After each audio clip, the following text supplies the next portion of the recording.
Good morning, all, and welcome. I welcome you to our Police Services Board public meeting of April 12, 2019.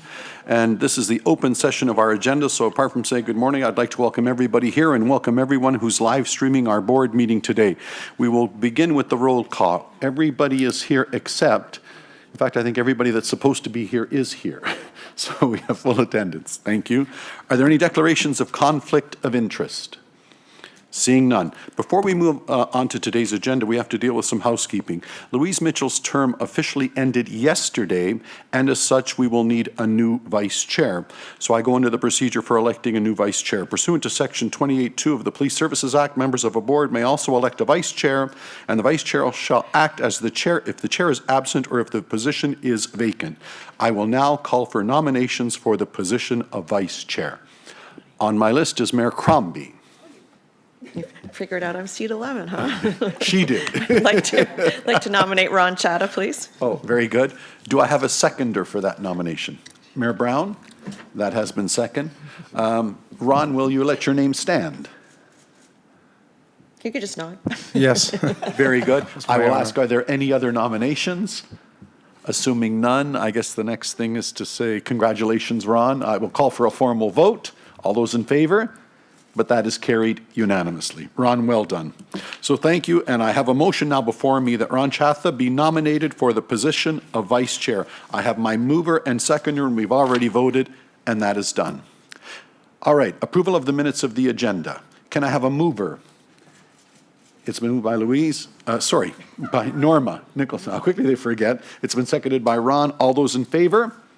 That is carried. Consent agenda. In accordance with the board's procedural policy, we will now move to the consent motion for the consent agenda. The consent agenda deals with items considered to be routine and non-controversial.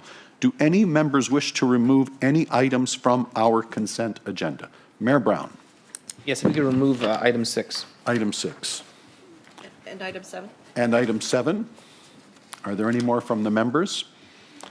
So I will now take that vote. Do I have a mover and a seconder to remove items 6 and 7? It has been moved by Mayor Crombie, seconded by Mayor Brown. All those in favor? That is carried. The board will now move to questions and or announcements. Do any members have any questions or announcements at this time? Seeing none. Deputation. We will now move on to the deputations. We have a number of deputations today, and a reminder that the deputations will be limited to 5 minutes in length and in accordance with the board's procedural policies. I will alert you when there is about 1 minute to go. I would also like to announce that starting with the next board meeting, we will be announcing both the individuals and the makeup of the deputation along with the topic of their deputation. I wanted to speak to that briefly, if I could, in the short time that I've been chair.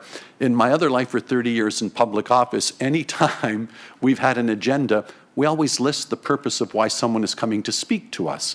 First of all, what's otherwise the purpose of an agenda? And secondly, the board, the senior officer, staff might like to know in advance, the chair, what is the issue coming forward so we can do a little bit of homework and understand what's being discussed, not just as it relates to the police services, but in the regular business the two mayors deal with. They can have staff people in the room in advance. They could have done their homework, etc. So I don't find this serves the deputants and us well. And so I approached Rob and I said, I really think going forward, a more formalized agenda that just gives us a sentence or two on what business you want before the chair would be welcome, and I think it serves us all well, and I trust I have the blessing of the board in that regard. Very good. So with that, our first deputation for today is by Ms. Ranjit Kathkur. Welcome, and please come forward at this time. Ms. Kathkur, welcome. And please proceed.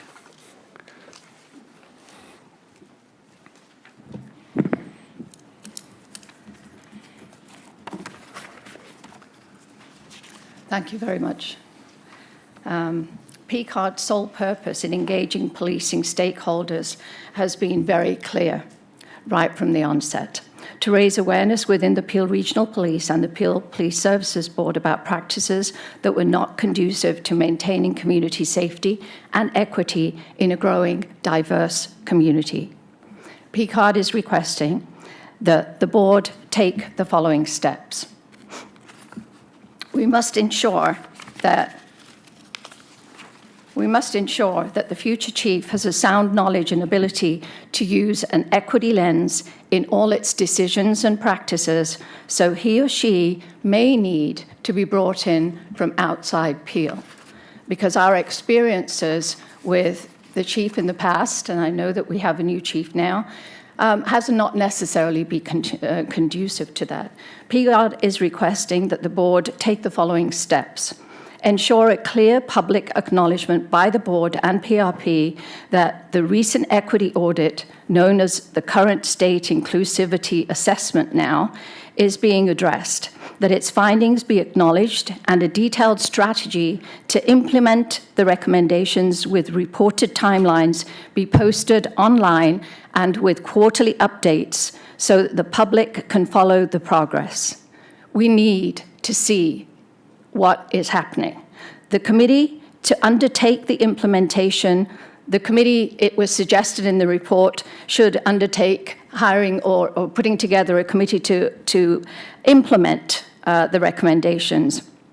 The committee to undertake the implementation of the recommendations should be created with the assistance of CCDI, who are employed to do this report, to ensure an equity lens is used to select the right people to move PRP forward for equity and true intention, and not create smoke screens to continue perpetuating the status quo. That the board ask the interim chief, McCord, at today's meeting, if he agrees with the audit's findings that leadership within the force does not understand the reality of discrimination that exists here in Peel.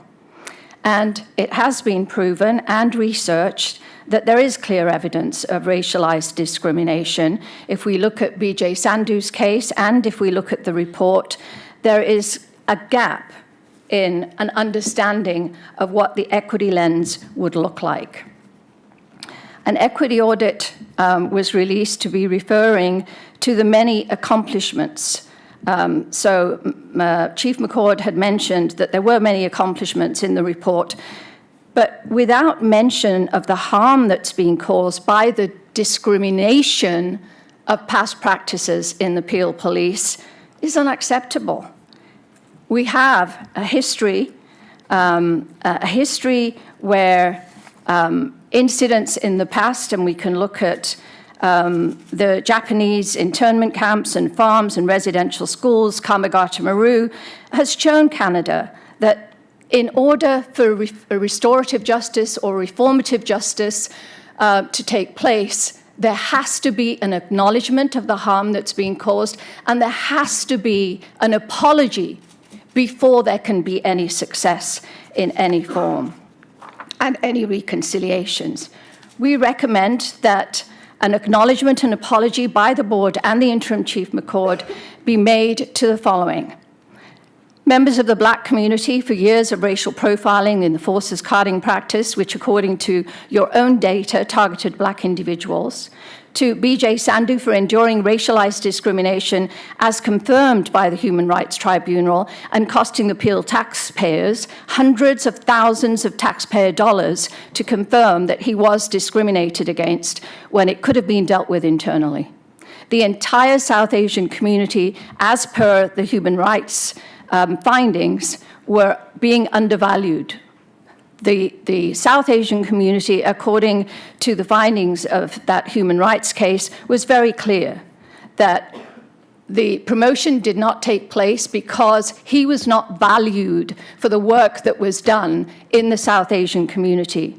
An explanation of the from the former chief, Jennifer Evans, with charges against Inspector Raj Baring, and the dropping of the only charge that was made following the police hearing, which amounts to the well-respected... And just to let you know, you're coming up on 5 minutes if you're going to make your concluding comments, please. Respected officer being charged for using the Punjabi word for feces during an interview with a recruit candidate, even though the use of the term was clearly taken out of context. The charge effectively sets a precedent that any time an officer uses the crude English word commonly used or any other expletive they risk having a Police Act charge brought against them. It's a P-card's position that the unprecedented charges brought against Inspector Brewing by the former chief were a retaliation after he testified in Sandhu's case. And in my case, I was told that I was inciting hatred by making deputations here. And for me, that was totally unacceptable, that when the public comes to the board, we come with an understanding that we can make a presentation and we will be safe. And as soon as you put in the media statements that I am inciting hatred, we request that the board and Mr. Patrick and the senior officers apologize for the libel against me. His behavior was an illustration of the very problem the equity audit revealed very clearly. The senior officers or the board has yet to acknowledge the libel against me. I request a written apology from Peel senior officers and the board for allowing an internal email and an open letter to the public shared with the media to state that Ranjit Katkar was inciting hatred by making a deputation. Thank you for your presentation. If you'll stand in place, are there any questions from any members of the board at this time? I was going to go to the chief next, but perhaps we'll go to the chief first if he would like to respond. Yes, thank you very much, Ms. Katkar. It's very interesting. Very early in your presentation, you talk about forming a committee and you talk about engaging CCDI. We've already started that process. In fact, I have been in touch with Mr. Michael Bach to ask him to do exactly what you have recommended. Perfect. And that is what we will be doing, and we will be engaging him in the consultation process all the way along, even to the point of asking their assistance in hiring what we will identify as an equity specialist, an inclusion specialist, to try and help us put that lens that you talk about over what we do. Okay. In relation to the committee as well, again, we have already started the steps of doing that and forming a committee to do that. So thank you very much. May I comment on that or not? I'll allow it. Go ahead. Okay, so in our view, it's critical that when we set up committees like that, that you have all of the individuals with experience, and CCDI can help you with that, and that's fantastic. Is there any way that the list of the individuals that will be on the committee can be made public before they're formally accepted on the committee? Is that possible? I would like to have consultation with CCDI first to see what their recommendations are. Okay. Then I would be able to give you an answer on that. Perfect. Okay, thank you. Are there any questions from the board at this time? Chief, did you? No, Chief, did you have anything further? I didn't have anything further, Very Chair, good. with Madam respect Mayor, to that. did you have a comment or a question? Yes, I did. Thank you, Mr. Chair. I think what I want to say, Ranjit, nice to see you again. And thank you for coming forward. And of course, you should feel free to come and make a deputation, and whatever you say should never be used against you. I don't know their circumstances, but I will follow up with the chief who was a deputy at the time.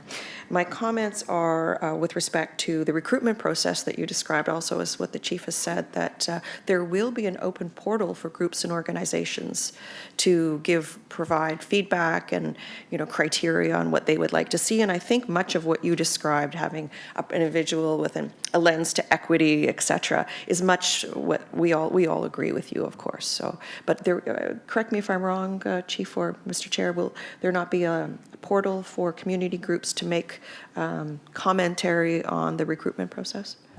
Yes, there will. Rob, I don't know if this is an appropriate time for you to speak to exactly where we're headed in that regard. Sure, and I know the chair was going to speak to this a little bit later on in the meeting, but we have engaged with a firm to do an executive search for a full-time chief of police. They've already engaged with members of the board, members of our two associations. They will be conducting discussions with the chairs of the community advisory groups, and it's actually going to launch on Monday with a link to on our website, and a release will go out to the media later today, where there will be an opportunity for the public to provide their comments to Odgers Berndtson, who's the firm that we've retained, so that the information that they collect can go into a Peel-specific job ad that will be made public later this spring to start searching for that next chief. Okay.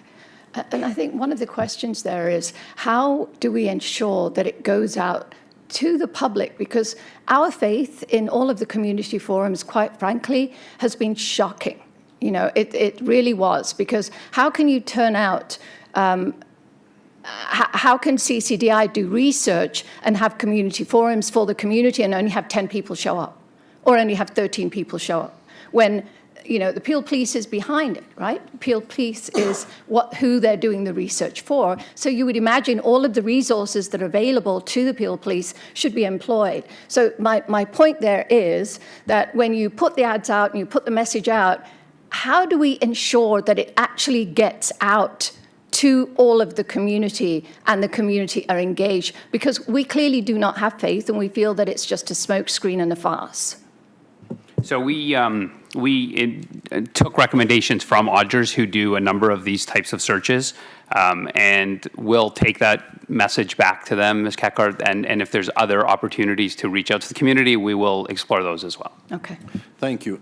If there are no other questions or speakers at this time, Madam Mayor, I'm glad you make the point, and I just wanted as chair to let you know, no, it's not our intention to intimidate anyone or make them feel not welcome when they come to speak to us, but what I also ask in return is that they are respectful, give us constructive criticism, because that's why we're all here. Right, So absolutely. that is how I plan to proceed as chair, so I welcome you. And again, I want everyone to be very respectful in their comments. You expect that from us in return. And as long as that is the case, we'll have healthy discussions around this chamber. And I thank you personally, because last meeting that we had, you actually opened up and said, can I meet with you afterwards? Not me, Yes. but to Ursula. Yes. You know, and I thought, whoa, that's never happened before in my knowledge and my understanding, ever. That's kind of you to say. Thank you. Having said that, Madam Mayor, you will move this, and I have a seconder, Councillor Brown, for receipt of the information. All those in favor? That is carried. Thank you for your deputation. Our next deputation is by Ms. Abigail Salol. Hope I pronounced well, Salol. Ms. Salol? Very good. Thank you.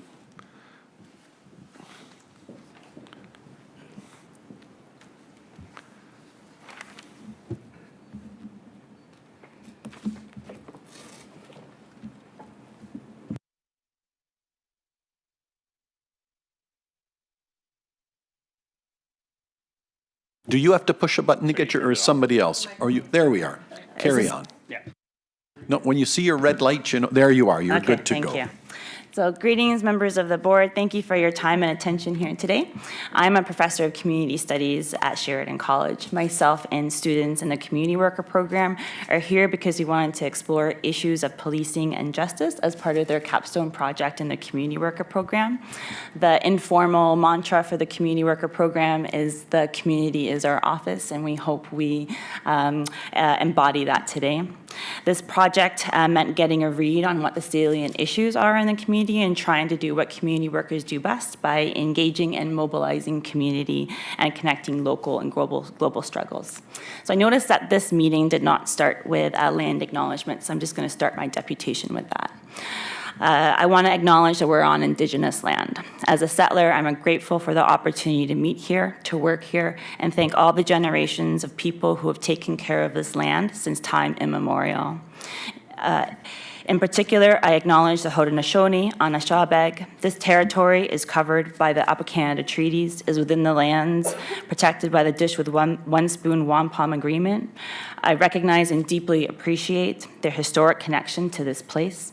As a settler, this recognition of the contributions and importance of Indigenous peoples must also be clearly and overtly connected to our collective commitment to make the promise and the challenge of truth and reconciliation real in our communities. This message of truth and reconciliation is connected to my deputation. So we were also here last meeting when the equity report was presented on, and we understand the new search for the new Peel Police Chief is underway. From the outside, it looks as though Peel Police is at a crossroads, and this might be the right time to consider issues of equity and the relationship Peel Police has with the community. Today, I'm going to take a couple minutes to focus on the SRO program because it's one of my areas of research. As reflected in the equity report, concerns about the SRO program are still reverberating in the Peel community, and I want to share some insight from research I've conducted. Myself and my co-author, Zachariah Abdul, published an article in the Canadian Review of Social Policy. We spoke directly to young people about their experiences with school safety measures. It was a small sample, and it's not generalizable to the population, but there were some instructive findings there.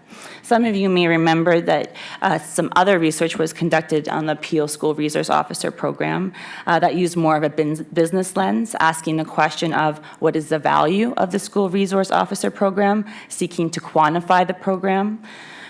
I want to put forward to you, when you're considering issues of diversity, inclusion, and equity, this question of what is the value is the wrong question. There's a rich scholarship that examines why it's important to center the voices of people who are marginalized in research. That's why in our research, we broadly ask the question, who is kept safe and protected by school safety reform? Here, I'd underline that when it comes to issues of safety, you'll get very different answers depending on who you ask and how you ask. It's one of the many fundamental flaws in the methodology of that report on the SRO program. In our research, we placed youth, often described at risk, at the center of the investigation. What we found was there was unanimous sentiment that they are governed through punitiveness, that there was a distinct absence of support for them. These young people will be the first to admit that they were not necessarily the most well-behaved students, but that doesn't mean that they should be discarded. In fact, be it for moral, equity, or cost-saving purposes, there are many reasons why we should put more emphasis and be more concerned about marginalized youth. Research participants unanimously experience the presence of uniformed and armed police in high school as negative. For youth participants, the consistent presence of a police officer in school often meant an unwelcomed collision of their life in school and their life outside of school. Under this arrangement, youth participants expressed concerns that it was hard to start fresh when everyone is just expecting the worst from them. Because police are really good at collecting information and intelligence, it's incredibly hard to make mistakes and move on from them when your mistakes are so well documented. So 5 minutes is not a long time. There are more findings from the research that I hope will interest you, and I'd be pleased to have discussions some other day. I also hope when you're building your response to the equity report, you consider the experiences of more marginalized people, people of color and young people. I hope the new Peel Police Chief reconsiders the role of police officers in school. To be clear, there are inherent contradictions with policing and equity. What you can do, though, is try to do less harm and not perpetuate social injustice. Though this is just anecdotal, our class arrived at the topic of policing because of the level of genuine concern about policing in And Ms. Peel. Saul, you've gotten to 5, but I certainly will give you a minute or two more to wrap up. My students have countless stories of indignities related to their interactions with police. They've been carded, racially profiled, and made not to feel safe when police are around. And I think what saddens me the most when I hear these stories is when they have these interactions, they're often resigned. They think nobody cares that they're treated this way. And just like the youth I talked to in my research, they feel like they need to educate me about this is just the way things are. Being constantly watched at school, in their neighborhood, in transit, it is just their normal life, and that's not right. We should be deeply saddened when young people don't feel entitled to safety, security, and basic human rights. I believe we can do better. And community worker students will be offering deputations today about ideas on how to do that. Thank you for your time and attention, and again, I'd be pleased to talk to you any other time. Thank you. Are there any questions at this time? Mayor Crombie. Thank you. Abigail, thank you for coming forward today. So your students at Sheridan College were expressing experiences that from their high schools? High Or school was that- and or both? Because broadly. there wouldn't be SROs, obviously, at Sheridan College, but there are in the high schools. Right. So previous to my sabbatical off the board, when I was on the board the last time, we had this discussion about the SROs, and the chief felt very strongly that this helped build trust with the students. And the presence of a police officer in the schools did the reverse of what you're describing, and that, you know, their presence made them feel, and they built relationships and connected with the students in a different way than what you're describing. So I feel like there is a bit of a disconnect, and maybe Chief or any of the deputies can comment about the experience, your position on the SROs in school. Chief? Thank you, Chair. So, as you know, Peel Regional Police supports the school resource program and has for many, many years. And we would describe it as an actual success. What you've described is, in your own words, is a very small sampling of students that you've spoken to. And again, you also talk about the anecdotal stories that you have. We're willing to look at your research and have a conversation with you to see what that research demonstrates. And we're willing to connect you with our own teams to be able to look at that if you're willing to meet with us. Would be great. Thank you. Yeah. Madam Isn't Mayor, it you the still have the case- floor? Yeah. Is it the case that we have an SRO in every high school in Peel? Or just Yes. some? You Right. have an SRO assigned to every high school in Peel. And is it the case at Sheridan College? Because doesn't UTM asking for an auxiliary officer? Yeah, there is no school resource officers assigned to Sheridan College. But at UTM, yes. Or we're Well- assigning an auxiliary officer. No, at UTM, you've got special constables that are actually hired by the university. Okay. They're not Peel Regional Police members. Okay, so is this Yes, sorry about the confusion. So when I did research, I spoke to young people in Toronto and Peel. And I think what I would say is that the research that was done was flawed because it talked broadly to people. And what I'm suggesting to you is that if you ask at-risk youth or those young people who are most marginalized at schools, you get very different answers about their experience of the school resource officer program. And so for some young people, it might increase visibility of police for those people who aren't scared of police. For those people who are scared of police already because of other experiences, it makes them scared to go to school. And it makes a barrier to school and education and exacerbates already social problems that exist. So are CROs present in schools in the city of Toronto as well? So is the experience you're referring to Toronto, Peel, or just broadly GTA? Broadly. So I have my PhD in criminology, and if you look at the literature on school resource officers, it almost unanimously says it perpetuates social injustice in racialized communities. And that there are differences with how the program is done in different areas, and I think that's important to suss out. But what I would say is that report that was conducted that focused on the region of Peel wasn't asking the question of how do young people who are marginalized experience it. Instead, the question, what is the economical value of the program? And that doesn't speak to equity, and it doesn't speak to justice, and I think that's left out. So what I would suggest is if you're doing this work of inclusion and equity, to revisit the school resource officer program and to see, is it perpetuating social injustice? Is it causing harm? Is it exacerbating barriers to education? And I think those are really important questions to be asked that my research began to ask, but it needs to be done, you're quite right, in a more broad way. So that research did not ask that question, which was done on the school resource officer program in Peel. Thank you. I'd be happy to revisit it at the appropriate time. Just for clarification, Toronto have SROs or no? They do, but I don't know what model that they deliver their services in Toronto. So Toronto Police have stopped the school resource officer That's what program. I thought they had Yeah. ended it. Okay, thank you, Mr. Chair. Thank you. Thank you very much for your presentation, Dr. Solol. I wanted to give you a thought, and that's another reason of having a full agenda. It would say PhD, and I would acknowledge you as such, and congratulations to you. To give you a thought, I've been around so long that I have an anecdote for everything. Let me tell you about a situation that I was in years ago that made me think of exactly what you were speaking to, and I hope there's a lesson here for all of us. Many years ago, I had the privilege of being the chair for the Red Shield Appeal for the Salvation Army. Great cause, collect money for the homeless and all the great things the Salvation Army do. So we went to an event, and I'm usually dressed like this, so I was dressed like this, and the Salvationist was dressed like a Salvationist, kind of like this, but with a different look. So when we got to this particular event, some of the people were quite taken aback. They were newer Canadians. And I thought, oh, and I have the ability to talk to most people. So I understand, we're here to help. Here's what the Salvation Army does. And what I was told, you understand where we come from. When people in uniforms under the moniker of Army show up, it never ends well. It doesn't obviate the fact, though, that those Salvationists were there to try and help. The police is not in a much different situation. We're genuinely there to try to help, but are we doing it in the appropriate manner?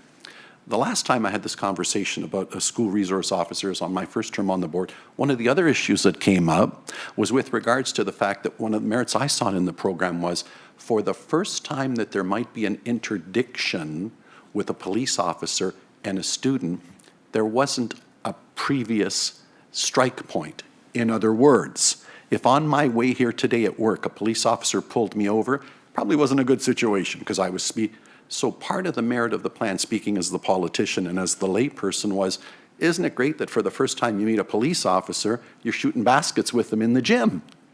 And that's one of the merits that we thought of the program as well. Now, if that rubber isn't hitting the road, that I get that. But many young folks have told me, isn't it nice to meet a politician for the first time and you're not trying to sell us on a land development or on a budget. You're just a normal human being. That was part of that process as well. And if you're telling me we've gotten away from that or it doesn't have that advantage, I think that's a conversation worth having. But the fundamental point I make is, just like the Salvationist and just like the officer, we're there to help. That's our mandate. If we could do a better job of it and employ the resources better, that's why we're here to discuss that.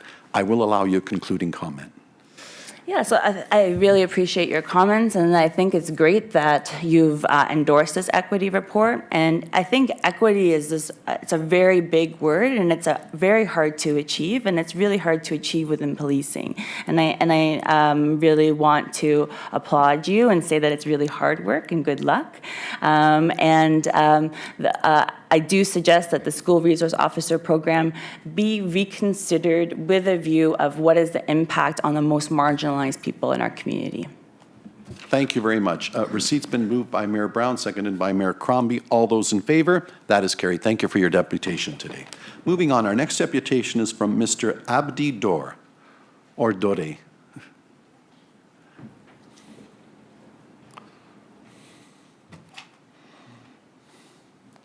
Welcome. Thank you.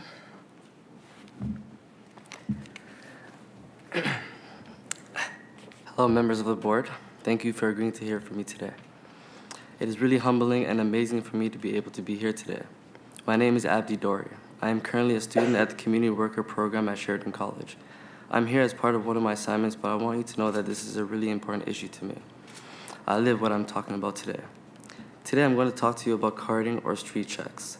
Comment relates to the Equity Report's recommendation 3.5 to conduct an audit of records of streets, checks, and traffic stops to determine if certain groups are being stopped disproportionately. It also relates to the report from the Court of Appeal Justice Michael Tulich, who reviewed the Province 2017 regulation on carding and concluded that random street checks should be banned as they have little impacted on reducing crime and have caused significant damage to rationalized communities, especially among youth. Today I'm going to share some personal experience and insight with you so you can better understand how important equity is and the cost of carding are to people who look like me. Street checks are when people are stopped not because of a crime is being investigated, but because the police are collecting information. The information exists that street checks affect some people more than others. The Toronto Star has reported that black people in Brampton and Mississauga are 3 times more likely to be stopped by the Peel Police than white people, according to 6 years of data.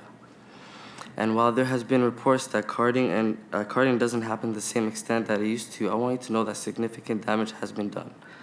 This issue is really important to me in many ways because being stopped by the police has happened to me, my family, and friends.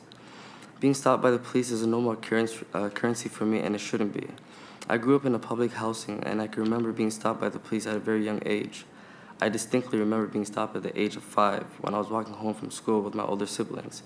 We were just kids. It really feels like not everyone gets to be a kid. This should not be normal. I want you to know that while these interactions might not seem like a big deal to police officers, they are a huge deal to people they happen to. I remember every interaction that I've had with a police officer. When you're treated unfairly by police, made to feel like you don't belong in your own neighborhood, you take it with you. Having to walk around in my own neighborhood feared of the judgment that I might receive from my fellow neighbors was awful and a lot of times stressful. No one should ever have to be questioned by a cop for no reason. Just by walking down the street with my family or friends, I would usually get stopped.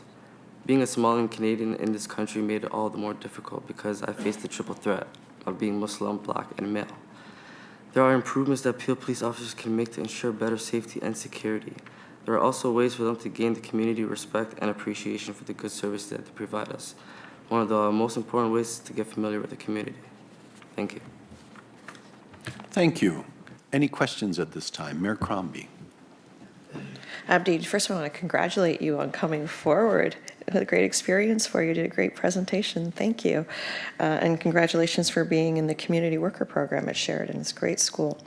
I just wanted to know from you, because as you know, the provincial government has banned the use of carding, and we asked the chief to stop it here even before those regulations were enforced. So is your experience, from previously when carding was still allowed, or is this more recent since it's been banned?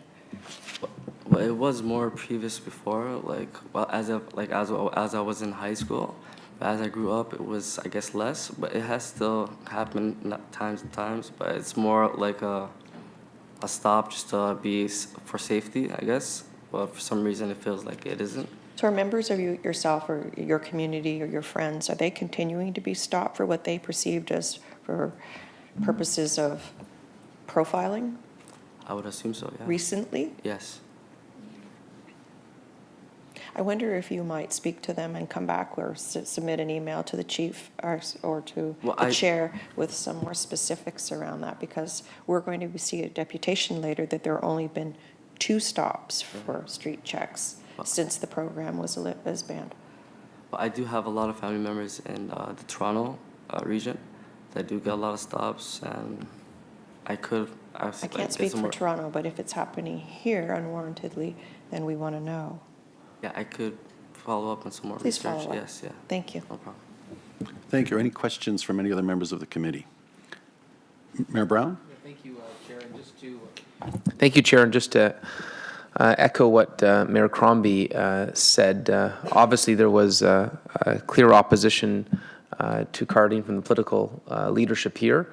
I remember at the time I was at Queen's Park when the provincial regulation was passed and spoke against carding, and so I think we'd all be alarmed if it was continuing. And so, just like Mayor Crombie said, our assumption is that practice has stopped, and if there is ever information that it hasn't, please provide information or evidence of that. Thank you. Thank you. If there are no other speakers, Abdi, if I could, just to comment. I've been around for 31 years. I've heard thousands of people speak over those 31 years. I'm going to remember you for one message you delivered today. I come from a different era, so when somebody said they were a triple threat, it meant somebody in Hollywood that could sing, dance, and act. To have to hear a young gentleman with what you have going for you to say, I'm a triple threat because I'm Black, Somali, Muslim, and male, that's wrong. And that's the message I'm going to take from what you said today, and it'll stay with me, and it's why I think we all need to do better. So well done on your presentation, and I thank you for coming today. I have a motion for receipt from Mayor Brown and Mayor Crombie. All those in favor? That is carried. Thank you very much. Our next deputation today is from Ms. Alyssa Warnock.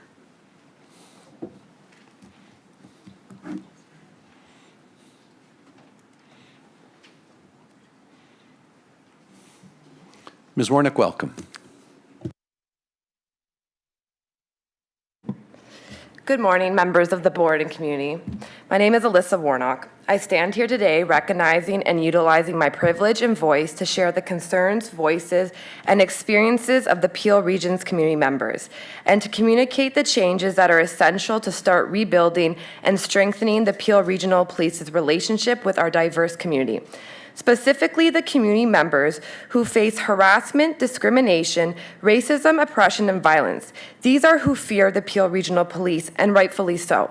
Some names to remember are Jacqueline Nasaya, Jermaine Carby, and Peel's own Sergeant Sandu. These are just a few names of our community members who have faced blatant racism, discrimination, human rights violations, pain, trauma, violence, and even death from the ones who are meant to serve and protect our community. But there have been and are many names that share similar experiences, many faces that are hesitant to share their voices, who are losing hope that their lives and safety are actually valued and feel more at risk and in danger from the police and the criminal activity that takes place in Peel Region. Some concerns and voices from the community forum that was held last week, which included important, necessary, and valuable discussions about racism, discrimination, safety, police culture, the hiring of the new police chief, and the strained relationship between the Peel Regional Police and the community. In fact, we do have documentation we would like to share of the voices who attended the community forum if you are interested.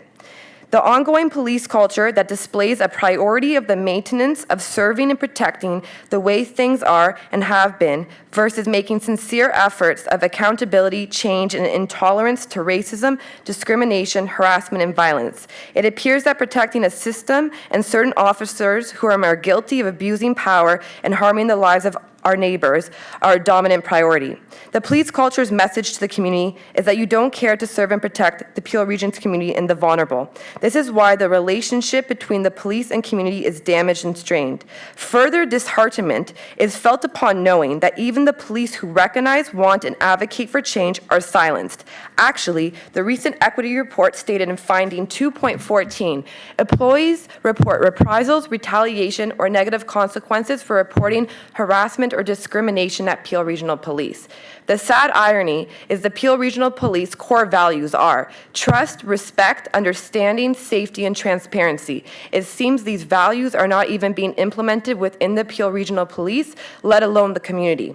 How can the Peel Region community feel safe, confident, and trust our police if those in power cannot utilize their privilege and voice towards change, justice, and what is right?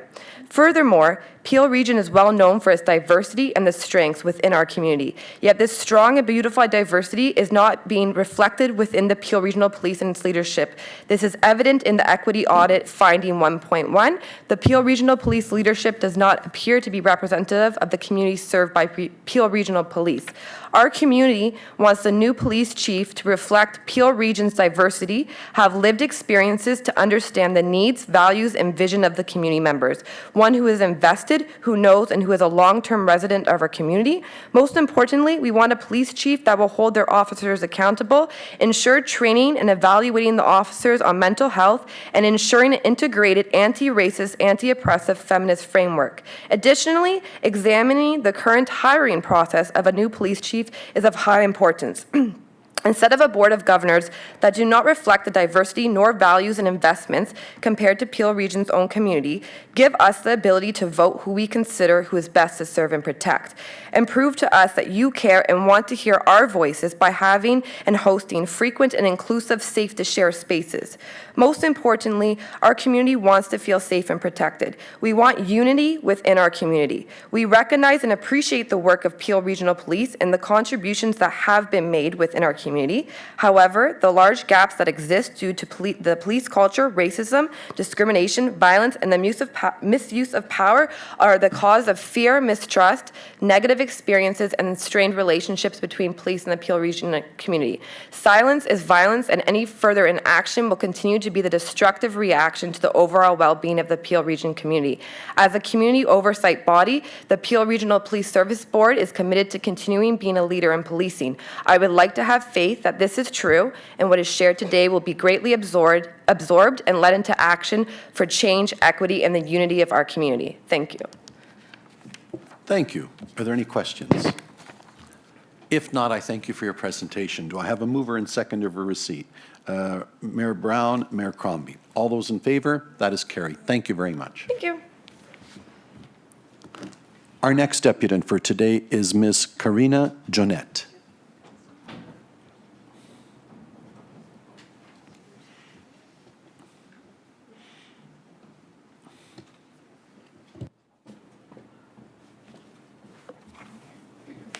Welcome, Karina. Thank you so much. Greetings, members of the board, ministers, members. Thank you so much for your time for what I wish to share with you today. My name is Karina Jo Knight. I'm sorry, I'm not French, but good try. Okay, And I am yet another community worker student, which you are hearing a lot from today, the wonderful group of young people sitting over there. I am here first to acknowledge my privilege because I sit here as a white person, and I wish to say that my responsibility in that state is to share the stories of voices that cannot. I must tell you that my class is not entirely here, and that there are many people who felt that they cannot come and share with you. Because of the vibrant, diverse individuals that they are, they believe, for a number of reasons such as fear, intimidation, and the inescapable feeling that their opinions would not have value here, it means that they could not come. I have hope that that is not the case, however. It is with that hope that I wish to both share our story of a class that brought us here to you today and to state the purpose of my deputation, which are one and the same: community engagement. Over the last 2 years in school, we have learned as a class and been witness to how community engagement is one of the major building blocks to a sustainable community that thrives and grows collectively through alliances across all members, regardless of standing. As stated in your 2017 to 2019 strategic plan, the Peel Regional Police's mission is to protect the lives, property, and rights of all service excellence and community engagement. The values, as previously stated by my classmate Alyssa, include trust, respect, and understanding, items which are foundational to engagement and all relationships, and were what informs our actions as well in our philosophy as community workers in the community, and as citizens as well. As such, we wish to always be aware of what affects those in our area and our community, and attended the last board meeting, as our Professor Abigail mentioned, knowing that the CCDI diversity report would be presented. Concerned about systemic racism across Peel towards colored youth, we decided as one to hold a community forum to allow for equitable and diverse conversations safely about policing in our region. As defined in that same equity report, racism is a belief system that espouses the notion that race is a determinant of human traits and capacities, and that racial differences produce an inherent superiority of a particular race and inferiority in others. In order to work towards the report's recommendations and address racism in Peel, we must have greater levels of engagement with the community. From our own engagement efforts of the forum, we were told that this should include police taking part in recreational sports, something that you yourself, Chair, mentioned just earlier, mentors accessed by the school and not held within the school at all times, and to perhaps help fundraise in order to foster the self-determination of all youth in our region. An unrefutable theme that we heard as well in our forum from youth that have come in contact with the police is the feeling of being on opposing sides. They felt as if the police did not have their well-being in mind. I strongly believe that we can work towards addressing this by proving to the young people of Peel that the police are here to work alongside them, not despite them, to develop and support their transition as recognized members of society. We also heard that cultural competence is crucial in engagement, and that doesn't end in the classroom. Cultural competence, in my opinion, means that officers take what they have learned in training, such as what is provided by the CCDI in partnership with Peel Regional Police, and actively work towards implementing those teachings in the community to build trust and become better at empathy. I feel that in order to accomplish this, Peel Regional Police needs to view the community from a diversity, equity, and inclusion lens, something incredibly important in a region as diverse and wonderful as ours. This lack of empathy is not just my opinion, however. It was viewed and present actively in our public forum last week, where former police officers showed clear signs of being disconnected with the community, viewing minorities and the marginalized stories of Peel youth through a drastically different lens. This affects me greatly in the knowledge that this was meant to be a safe space to share, and that the police who care for the safety of their community not only could not be an open participant, but also showed the young people of Peel how right they were. In moving forward from this experience and hearing the lived experiences in our forum, I wish to present my thoughts for Peel Police on behalf of myself, my classmates, and the voices of youth and all people who are not here today to do so themselves. First, to initiate greater community engagement from the lens of diversity, equity, and inclusion, as the audit recommends. People are ready to start the conversation with you, if only they are given the safe space to do so. Particularly the voices that are too afraid to speak out. If they feel safe and you invite them and are willing to listen, they will come.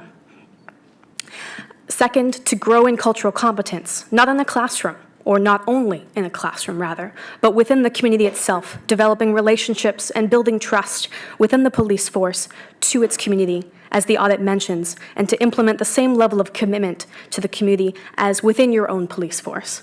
A safer and trusting community is one where the police and community members within it, whom they are sworn to protect, can work together in solidarity and understanding, and I'm sure you agree with that. In closing, I wish to thank you and give recognition toward our shared responsibility as workers within and for the community, and remind you that in this, we have very high expectations of ourselves with everything at stake. Thank you. Karina, thank you. I have no speakers, but I do want to follow up on something you've said. That was an excellent presentation. I really keyed in on the point that students, it's a busy time. My son's writing midterms today as well, and tough for them to come out and feel they're in a safe space. Hopefully you consider your community, your school, your classroom a safe space. If you could go back and your teacher thinks you might be more comfortable if someone like me came there, I don't want to invite myself, but I'd be delighted to come to your space. Thank you very much. Perhaps if the chief, some of my board members are available, but I will leave that to you. But we'd be delighted.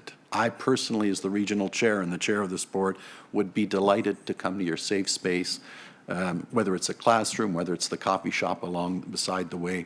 We'd be honored. I'd be honored to come and talk. And most of all, and I want people to feel comfortable that we can tackle this together and talk respectfully to one another, just as you have. So without wanting to invite myself, I leave it to you to go back. And if you were to get back to the chair and say, we would love it if the following, and I bet you the chief would love to attend if you would welcome him as well. Some of my colleagues, we welcome that. There's a phrase that I use a great deal. I apologize for all my anecdotes, but I say this all the time. Real people don't live in this building. When I worked at City Hall, real people, with the greatest of respect to my co-employees, they live in the neighborhoods. They live at Square One. They live at the flea market, and we've got to get out and understand their lived experience. So if I may offer that to you without being so presumptuous as to say, I'll come Monday morning, I would welcome the invite. I'll let you take that back, because I know exactly what you mean, that it's very difficult. But by the same token, we're here to try and help and listen, and let's carry on with that door that you've opened. I will leave that with you. Thank you very much. Thank you very much for your presentation. I don't believe I have other speakers. If Norma and Ron would move receipt of the deputation, that's been moved and seconded. Thank you very much. That is carried. Next, moving on. Our next speaker is Ms. Jocelyn Antuiwa.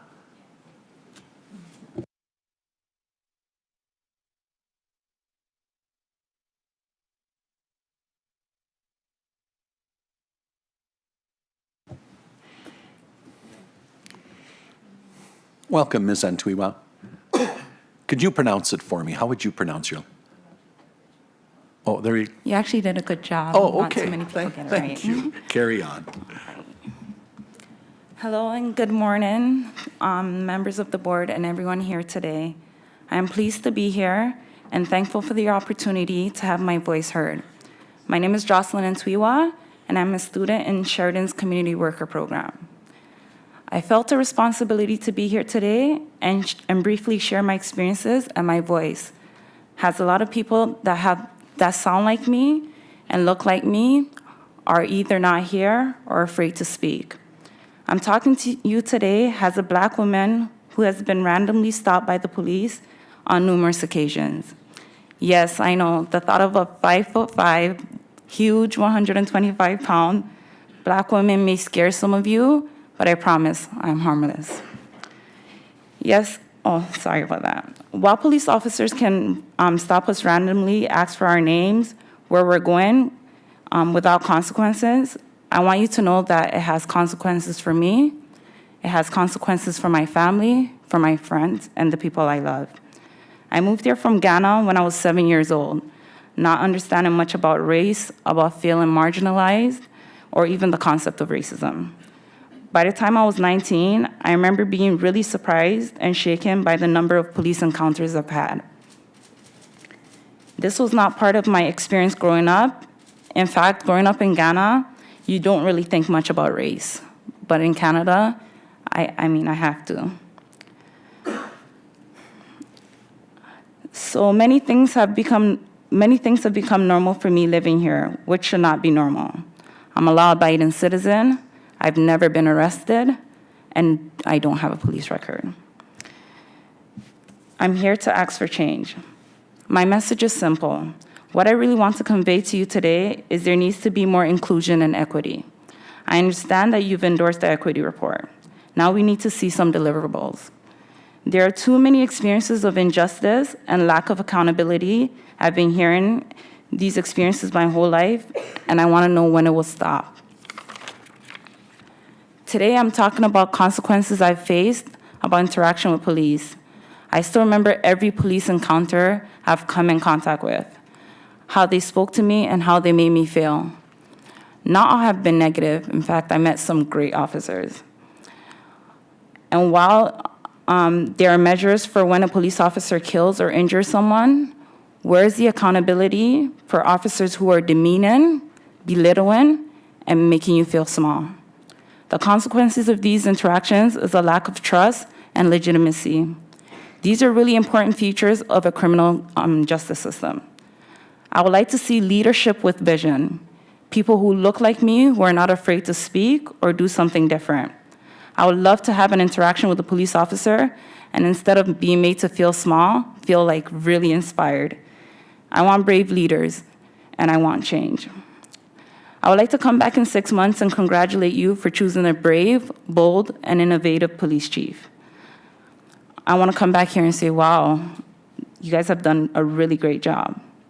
I want to be able to look at a police officer and think I might actually want their help. I want to be able to look at the region of Peel and again, see change. I'd like to end on this note. A professor of mine said yesterday that discussions don't have to be centered around experts. So for that, she might be right.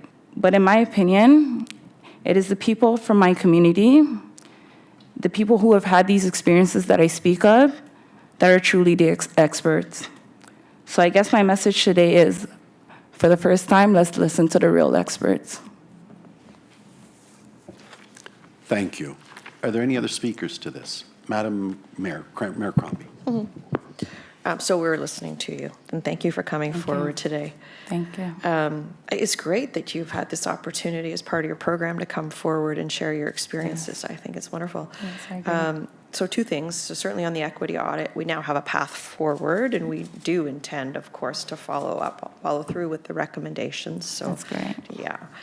And you have a very proactive board, and there will be a couple more members joining us, I hope, in the next couple of months. And then finally, with your experience, negative experiences, because I appreciate that you said you had positive experiences as well, because we have great officers, we truly do. But with respect to the negative ones, I'm very sorry about that. And you're being stopped because you felt you were racially profiled. Was that recent again? Because that practice is not allowed any longer. Yes, I was actually stopped a year and maybe 2 months ago at airport in Brevard. I was in a car with my friend. And I just want to mention that usually when I'm with my friend that's black and he's a male, I usually tell him, I have to tell him, take your hat off, take off your earrings. These are real experiences. I don't want to be in a car and have to feel like we have to look different just so we don't get stopped or we don't get noticed. So I feel like these are important issues. We were stopped on airport in Brevard. They did tell us that there was a call-in and the car that we were in was similar. But a lot of what I'm talking about are interactions with officers. I mentioned I've had a few positive ones, which is great. But sometimes how a police officer interacts with you, you actually feel really intimidated and small. So I'm just offering some advice is how we're approached. Like if we're approached in a way where we feel like, a police officer is genuine and really wants to engage with us, our response will be probably similar. Right. But a lot of the times it's not like that. I speak for my brother, who's not here, who I share a lot of these stories with. And oftentimes he calls it his tricks, is he'll take his hat off after a haircut and just look like, like professional is the word. But I want to know why people can't look like themselves and feel like they belong here or feel like they won't be intimidated or be approached differently. So those are the experiences I want to speak on. I appreciate that. Actually, I was at the film festival last year, and there was a movie about the exact same experiences. You remember that one? Was it Something She Hates or something? I forgot. I'm sorry. But anyways, I'm glad to hear that you did have positive experiences, because our officers are wonderful. And I can understand the one time you did get stopped, if they were looking for a similar vehicle, you understand that that would be a reason to stop, right? Yes, but again, I mentioned I don't mind being stopped at all. But I do know that officers do have to do their job. What I'm speaking on is my interaction with officers. We're all human. We know when we're being spoken to in a way that you're being brought down. So that's what I want to talk on. I have no problem with officers doing their job. I have a problem with officers and how they approach you and certain words that will be used, and when you're being intimidated and being made to feel small. And like I mentioned, it's not all officers, but this shouldn't happen. Right. Thank you. Thank you for coming forward and sharing your experiences with us today. Thank you. I, too, want to thank you for your presentation, but you've made something else come to mind, and I'm sure Mayor Crombie and Mayor Brown will agree with me. I'm going to ask them to move receipt of your presentation, but I've noted that later on in our agenda, it would be item 11, that's when we're dealing with the collection of identifying information, or what we know as carding and street checks. That's later in our agenda. I would like it, if the two would agree, to move it up in the agenda, so we will have that presentation while you're probably still here, and you can hear it. So we move receipt of the report, but of your deputation. But if we could do that at the same time, I want it dealt with as soon as the deputations are done. All those in favor? That is carried. Yeah. So Thank you very once the much for your presentation. Thank you for having me. Okay. Chair, but we're going to allow the deputations to be To complete. Only complete, two more, and then I right? want to go to that as the very next Perfect. report. Very good. Thank you. That has been received, and that amendment to the agenda has been done. Moving on, 2.7. Our next deputation today is from Mr. Ben Smedja.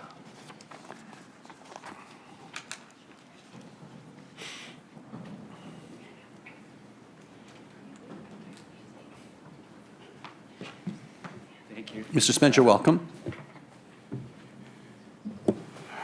Good afternoon, good morning.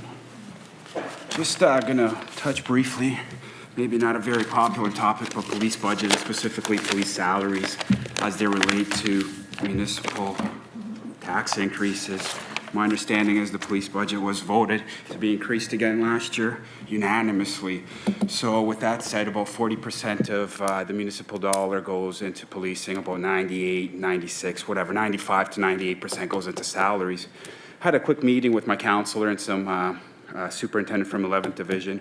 The conclusion, or the issues identified, were how the police associations were very effective at pitting one municipality against another in terms of getting increases on the kind of pretense that, if we don't give our guys a pay increase, the municipality, they'll switch to another municipality to do the same job and get paid more, right?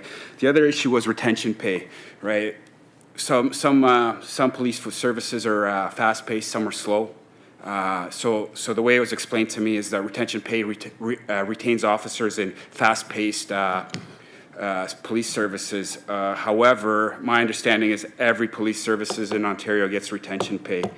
Last, there was this issue of road construction, and it was explained to me that in fact it was paid duties, right?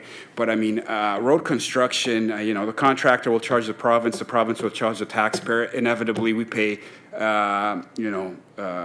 police officers time and a half to do road work, really, which is kind of a back way extra money through the taxpayer system. Now, I'm of the opinion that not enough efficiencies are being found within the actual municipal police budgets. So every time you guys, something else comes up, it's more money, more money. The budget has not been consistent with the Ontario Consumer Price Index, and that's an issue for me, right? There's more seniors now than ever before. There's less crime since the 1990s, yet your police budgets are bigger. And you guys, I know violent crimes are up, that's fair, but overall crime is down. And you guys have bigger police budgets to police less crime, which is kind of not making sense to me. Some very quick pointers, why aren't you guys using special constables for traffic light, direction, right? 2 years ago, I was at Tim Hortons, 2 officers knock on my window with a little pumpkin basket, soliciting me in full uniform, guns and all, soliciting me for change 2 officers standing at a Tim Hortons drive-thru soliciting me for change, okay? I reported a dispensary in Mississauga. It took you guys 3 months to investigate that, right? All I'm going to say is 6 months down the road, it became a regulatory crime. So investigating a regulatory crime for 3 months, you know, just to shut down a dispensary, I don't know, right? Then there's all these extracurricular activities you guys do, which are great for the community and stuff, but could be subcontracted out, like the police academies and stuff. 2 officers go in to teach a community class at night. They have to prepare. These are top-paying officers, right? We're training these officers really well to do a job, and then we're sending them off to something we could subcontract out to a criminology student to teach the community. You know, then there's the whole issue of traffic enforcement. There's a $1 billion deficit that the province is not collecting on Highway Traffic Act offenses, right? They're not sharing the revenue, but we're still committing all these resources to traffic enforcement. The whole concept is deterrence. If there's no deterrence because nobody's paying it, then there really is, why are we utilizing so many resources to do this, right? I want to bring up the issue of Ethan Allen Furniture Store, right? Because it exemplifies a perfect example for me of how you know, we give administrative suspensions to officers, 6-7 months to investigate them, and then we dock them 11 days pay. So inevitably, taxpayers shells out 6-7 months of salaries to dock them 11 days, which is non-sequential. I know this is a police services matter. I did speak to the Premier, you know, face-to-face, I think last August, about this issue, who assured me this is within your purview, right? And furthermore, that you guys haven't petitioned the province in any way to make Police Services Act changes to kind of help the budget out. Now, some possible solutions that could be borrowed from corrections are very, very simple, right? The province has been on net zeros for the last 10 years, but the municipal policing has not, right? So, you know, corrections created a double wage grid for new employees coming in. That's 5% lesser than whatever the current rate of pay is for older officers, something that hasn't been done in Peel. Overtime is usually combated by hiring extra fixed-term officers who don't necessarily work the 40 hours, but nevertheless don't get paid overtime. You know, again, retention pay as it relates, look, almost all enforcement agencies have some kind of slow pace, fast pace, but they don't have retention pay, right? Why is Peel still paying retention pay, right? I mean, there's really no point. Some guys are always going to want to work fast paced. Some guys are always going to want to work slow paced. Retention pay, I just don't comprehend why we're still paying it, right? You know, you guys want to do charity events, I commend you, but as I already said, like, why don't you guys show up like normal people without your guns, right? I'd like to know exactly who's getting paid to attend a charity event and who's not. The second you start showing up with your full utility belt, it makes me think you guys are getting paid. Now, charity organizations do it a lot cheaper. And you're up to 5 minutes if you're just rounding up. Okay, no problem. Please make a concluding statement. Go ahead. Yeah. So look, kind of requesting, you know, also like, in conclusion, you know, the police budget is really not consistent with the Ontario Price Index. It just kind of went up a little bit too quick, too fast, right? Less crime, more police resources doesn't make sense to me, right? You know, so some of these things like a double wage grid and cutting out retention pay would help, you know, help taxpayers, right? Instead of increasing the budget, we could allocate that to senior spending, which is, you know, a very vulnerable demographic, and there's a lot of them. So with that also, I'd like to request that you guys start posting the total settlements for lawsuits per year that you guys pay out, and also the number of officers and hours of administrative suspensions per year per officer. And last, any that you guys post publicly on your website, any officers who've been criminally charged during the year or convicted, you know, whichever way. And with that, I hope that you guys consider doing something about the budget, specifically finding efficiencies within, not without, and constantly ever expanding, because 40% on a dollar for a municipality, you know, that's quite a lot, right? Again, thank you. Thank you. If I could, on behalf of the board, first of all, thank you for your deputation. A small point, and with respect, you have a talking style of referring to you guys. Oh, sorry. There's women in well and women of prominence, and we're so proud they're members of the force and of this board and the most preeminent elected official in Mississauga. So, but many people keep saying you guys. It's all of us, and thank goodness for the women that perform the roles that they do as well. The point I wanted to make is, and you've touched upon it, and there's several. You mentioned the Police Services Act. labor legislation, and collective bargaining. And so much of what you speak to falls into those categories, and we have no choice but to believe in all of those categories. But I will grant you this, much of that is determined by the province of Ontario and federal legislation, and we are bound by it. And I guess that's the best that I can give you now, unless any other members of the board had another comment. Sure, could I just really quickly respond to that? Sorry. Mayor Brown. Thank you, Chair. Just a few general comments and a question. The province is not at net zeros. They were during the period of McGuinty's last few years, but they certainly haven't been at net zeros for a long time, and they're not even in yesterday's budget. In terms of collective bargaining and the arbitration system, that is, as the chair said, appropriately set by the province. I was elected mayor in November, but you may know that and actually, question if you're aware of this, but in August, there's the Association of Municipalities of Ontario. The new premier was elected in June, and they made the request of him to look at the arbitration system in August. And so to say that municipalities haven't made a request to look at the arbitration system, that's false. The request was made of him in August at the AMO meeting. And so whether you think it's equitable or not, that ultimately is up to the province. Were you aware that request was made to the premier in August? I spoke to the premier in August. He said there was no petition made at that time. Yeah. So if you go to the AMO website, you can see that official request that was made. And the only thing I would say is that municipalities aren't competing among themselves. I'm sitting next to the mayor of Mississauga. We have the same police force, when you actually look into the police budget, a lot of the information you're asking to be made public is made public, and I'm sure that there's some of the leadership here can tell you where that is available. And I'd also note that a lot of the charity events that I go to, you have police officers volunteering, you have the police association sponsoring, and so it may not be as a significant cost as you would expect. So just to be clear, just for the record, you're okay with the 40% of the municipal tax dollar going to police services, is that correct? It's not 40, and it's not up to us, up to the province. That's the report that was published by Peel Region. Are you aware that the collective bargaining, the arbitration system is set by the province? Right, again, but the police service boards across the board could come together and establish some kind of norm, even if the province is out. See, the catch is this, okay? You guys say it's the province says it's you, and the police budget just keeps going up, so. I think we'll have to leave it at that. Patrick, yeah. Mayor Brown, any other concluding comment from you? No, just to say the province isn't saying that. The province is aware that it's within their discretion. Yeah, I'm very well aware. Thank you. Thank you. Thank you for your presentation. Move receipt by Mayor Brown, seconded by Mr. Chatha. All those in favor? That is carried. Thank you.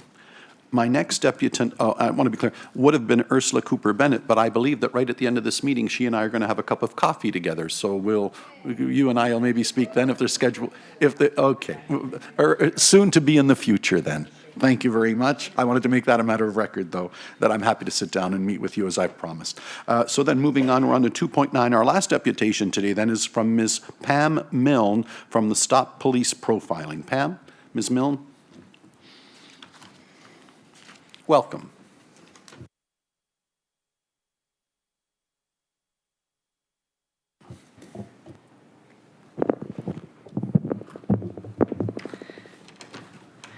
Good morning, Chairman, Your Worship Crombie, Your Worship Brown, Police Chief.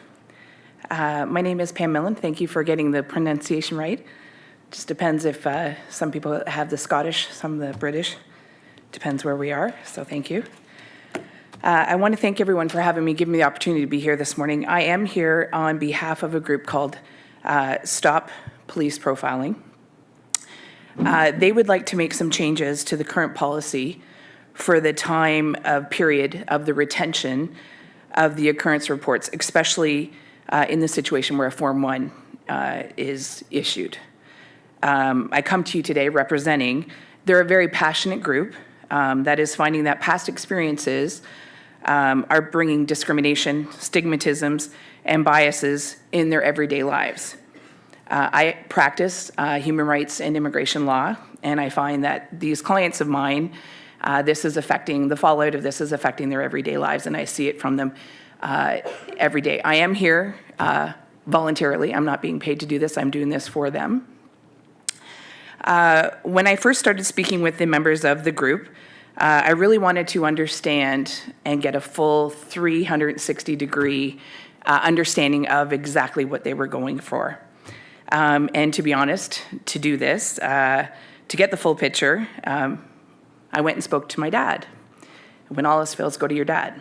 My dad is a previous Toronto Metro police officer. He did that for 20 years, and then he went and became a paramedic. And then he also, and still is, 30-year long-standing, he is the mayor of New Tecumseh. So I'm very lucky. I have the value of all that knowledge, that he has all of those backgrounds. So I went to him and I asked him, what is the productivity and what would be the essence of Peel Region having, all these records on file for indefinitely? So he gave me some background to what he felt all of that was from the perspective of a police officer, paramedic, and even the politician. And of course, the politician perspective was very sugar-coated, and that's just a joke. So also then my other 180 degree was I had a grandmother from a very young age that suffered from mental illness. She was misdiagnosed with schizophrenia. And she suffered from this from basically from about age 8 and growing up in a small town north of Toronto.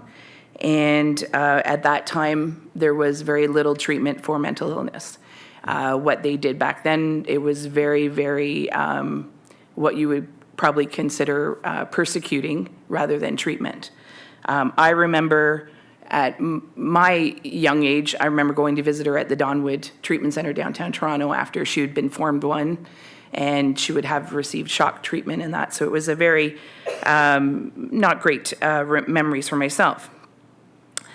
She would later have panic attacks because she was being mistreated for her illness, and then she would be formed one again.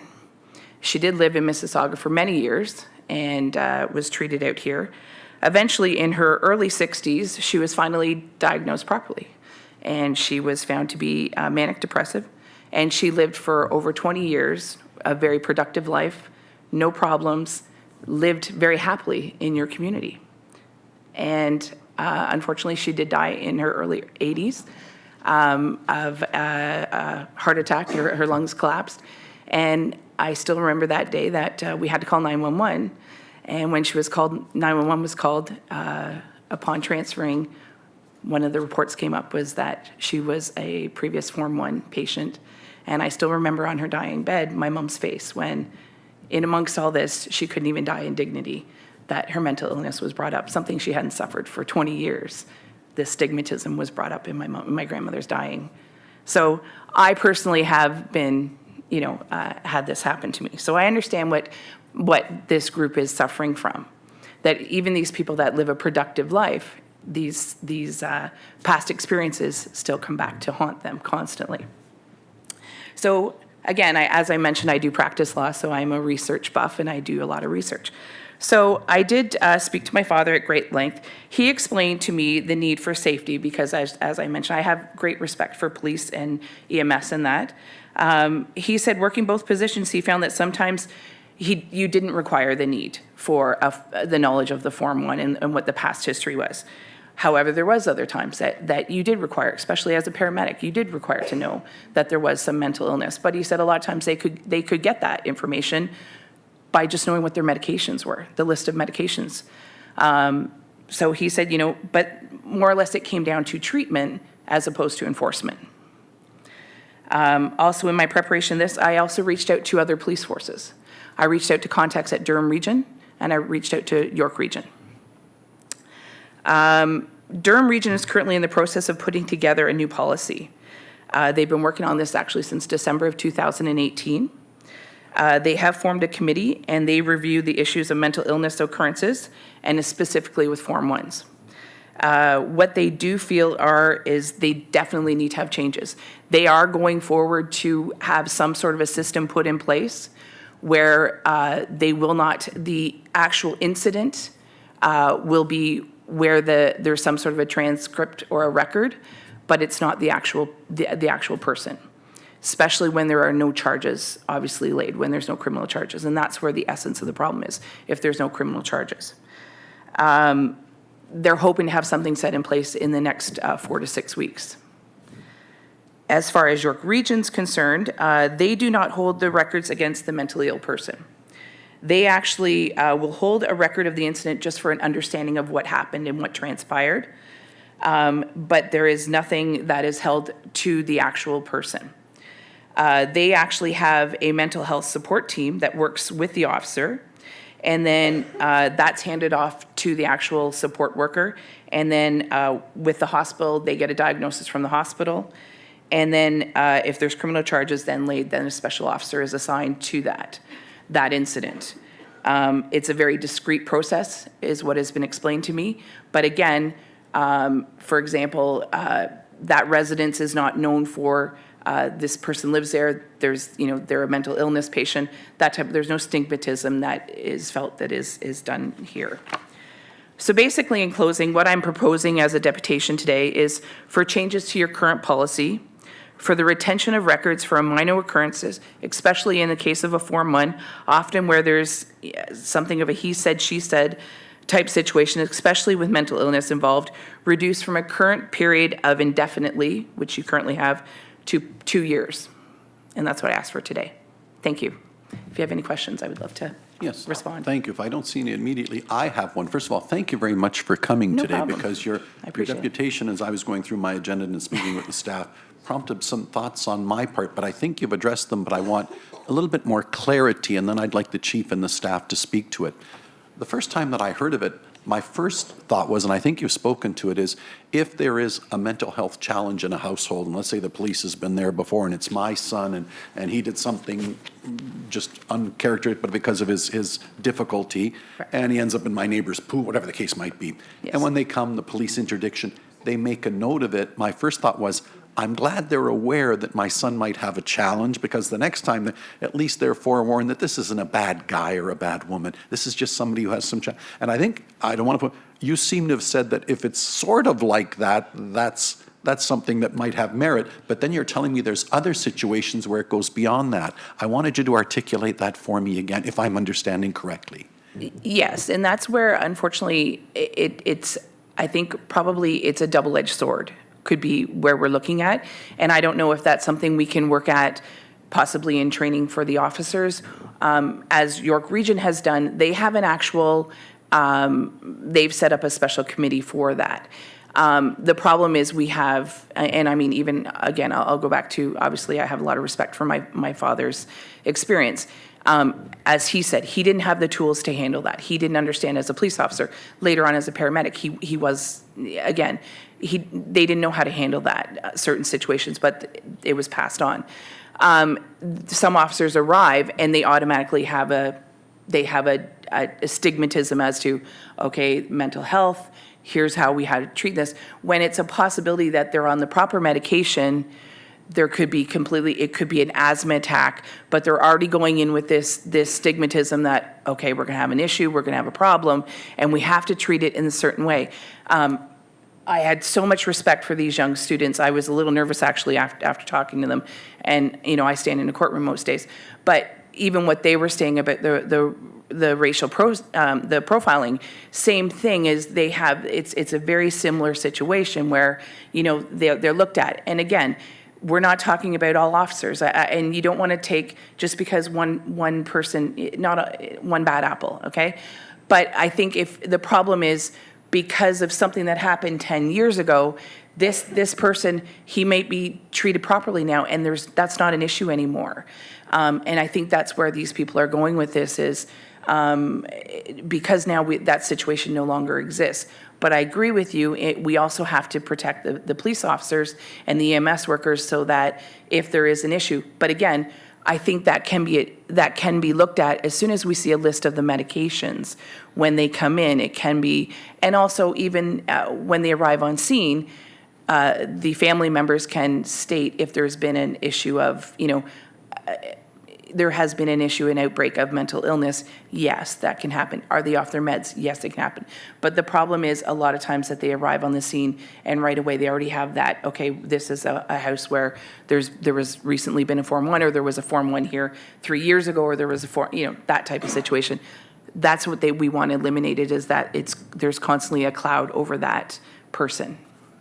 Thank you very much for that, Claire, and I'm glad you used the phrase double-edged sword, because I think that I understood it correctly. Okay. With that, before I go to the chief Sure. for a comment, Sure. the other point that underlines everything you're saying, as many of you know, in the current era with an aging society, 30% of all our calls are a mental health interdiction of some kind. This is an issue and a challenge we have to work collectively on. So, and I know the chief has some thoughts on all of this. So, Chief, over to you. Yes, and I apologize, and I never would want to cut off a chief of police. You hold the power. One of the things I think, this maybe is one of the reasons why I want to even be here today, is the rules of maybe when this policy was set up the lifestyle is much different than when this was set up. And the areas of things like our life are changing now. We have issues with mental illness is a big problem now, as opposed to maybe 20 years ago. And even in our police forces right now, mental illness, in the reports, sadly, that we are seeing of late, we're dealing with it in the high schools, in our workplaces, in our everyday lives, in our police forces. So I think it's something that even if we could go forward with setting up ways that we could be proactive in changing, set up a committee that we could look at something, and I'd be more than willing to work with you on that.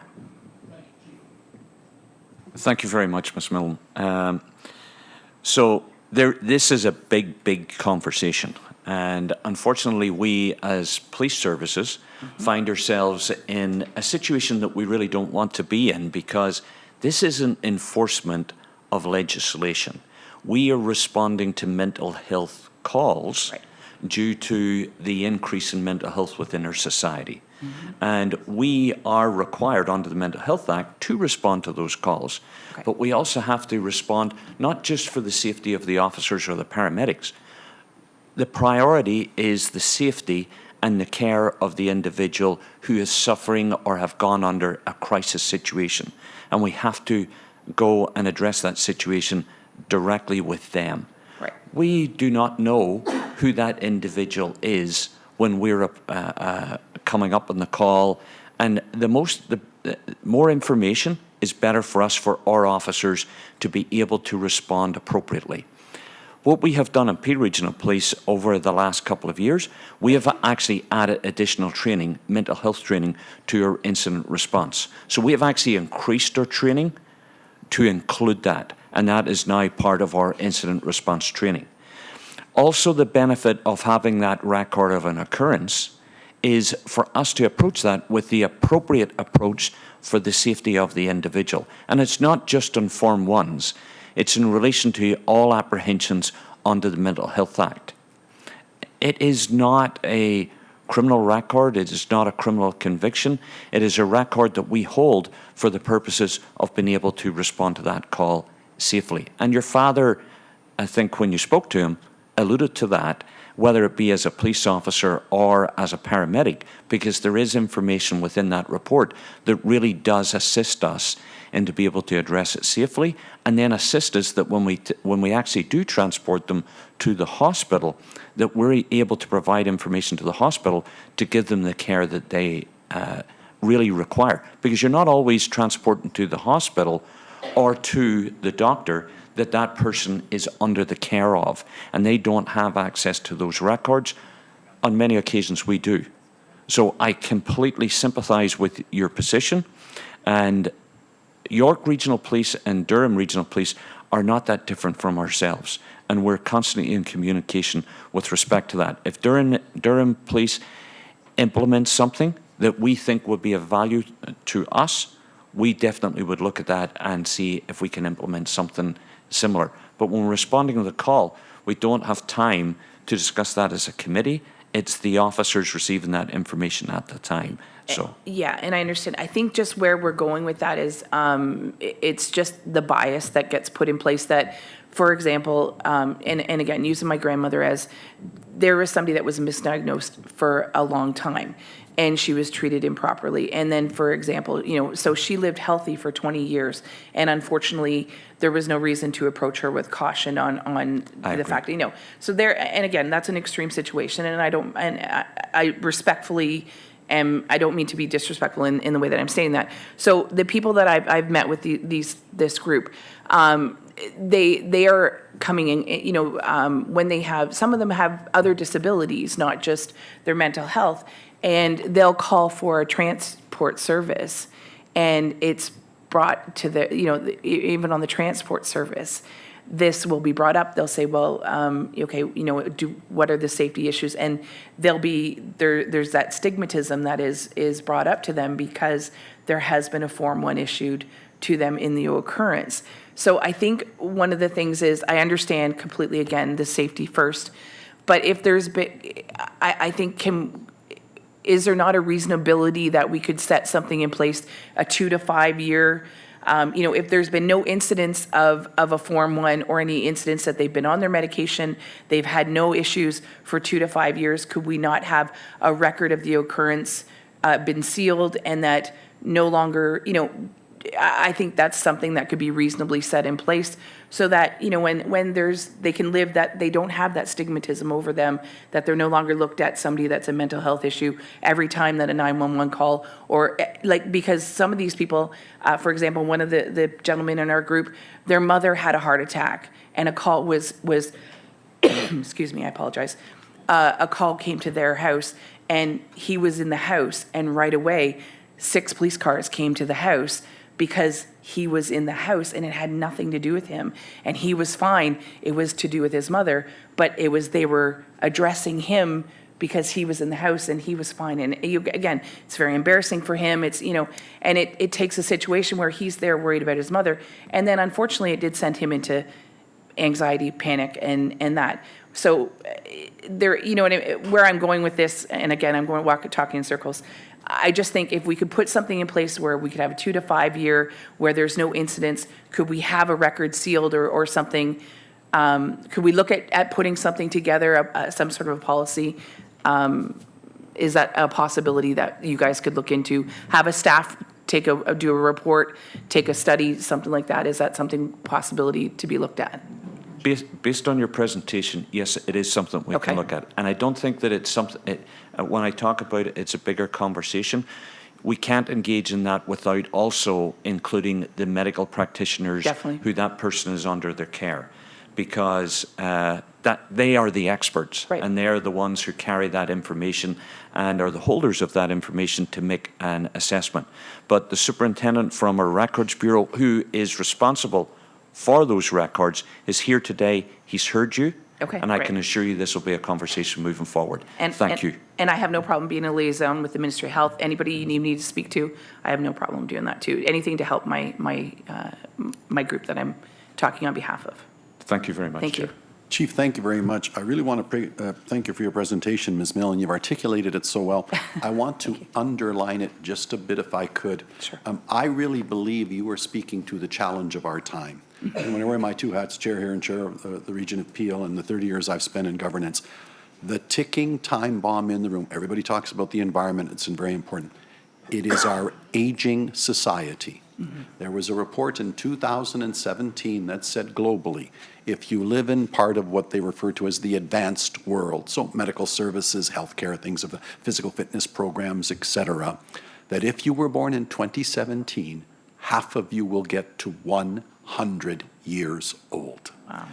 My joke, and it isn't a joke, is that's the really good news, and that's the really bad news. Well, how can that be bad news? Because the majority of you are going to outlive your bodies, your minds, your money, or any combination of all of the above. The second thing that's happening is in those communities, I call it the paradox of wealth. You start making lots of money, you stop having children. So there goes your family support system. Right. The other great tendency, children don't tend to live near their families anymore. If the job opportunities in New York City or Santa, they're gone. So now you have these aging individuals with no family support system, and we've built North American cities and communities where you can't age in place. Right. They can't walk downstairs, go across the road and get a loaf of bread. No. Because we don't like those communities. We put those people away, and I can't go down in my own building and see a dentist. No, we don't want mixed use. It is a ticking time bomb. Yeah. And so this is why we have to be, and it relates to everything, our transportation system, our land use planning, policing, social services.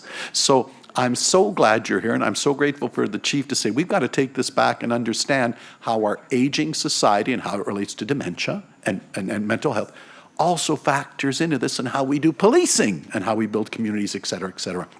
So I can't thank you enough, and I thank the chief for saying this is something that needs to come back. And I know we've been working on the file and educating our officers as well, but this is huge, and I thank you for your advocacy on the file. Thank you very much for being here and today. thank you everyone for all their time today. I really appreciate it. Okay. With that, I have received, moved by Madam Mayor and Norma. All those in favor? That is carried. Sorry, Chair. Oh, if sorry, I could Chief. just ask one Final other comment to you. thing. Yes. The superintendent's sitting in the back here. So could you share your contact information with him? Because we need to be able to get in contact with you.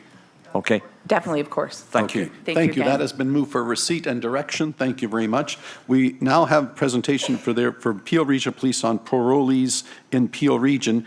What I'm going to do is I'm going to hold that one, because now we finished the deputation. We also have other business, but as promised, I want to deal with item 11 now, which is the collection of identifying information annual report. You have it before you. Before we proceed, Chief, perhaps you'd like to speak to this report. Thank you, Chair. This is a report that is now required annually. So the new collection of identifying information, the legislation with respect to that, came into effect on the 20th of April 2016. And now we're required to report to the board on an annual basis as to the number of stops that we have made in relation to the collection of identifying information. This report identifies to you that we only have had 2 interactions as a result of the collection of identifying information.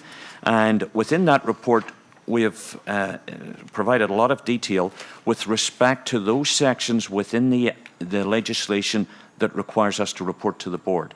So unless you've got any other questions, that's the information. Thank you. A list of speakers. Mayor Crombie.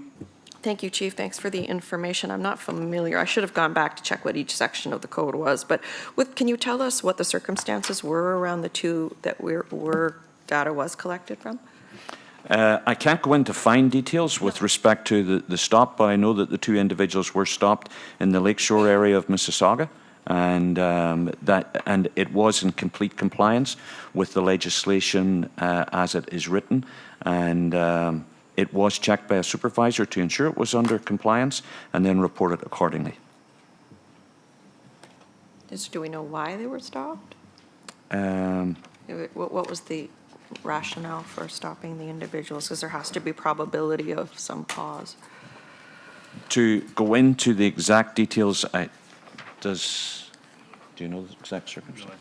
No, we don't have the exact circumstances of why they were stopped, but again, we're getting into investigations and so on with respect to what we do as a police service. I'm just clarifying that there needs to be some sort of probable cause that they were potentially involved in some action of crime. Yes, that's what this report is telling you, that there was, and that they were stopped for a valid reason under the collection of identifying information, and that was reviewed by a supervisor to ensure that that was done appropriately.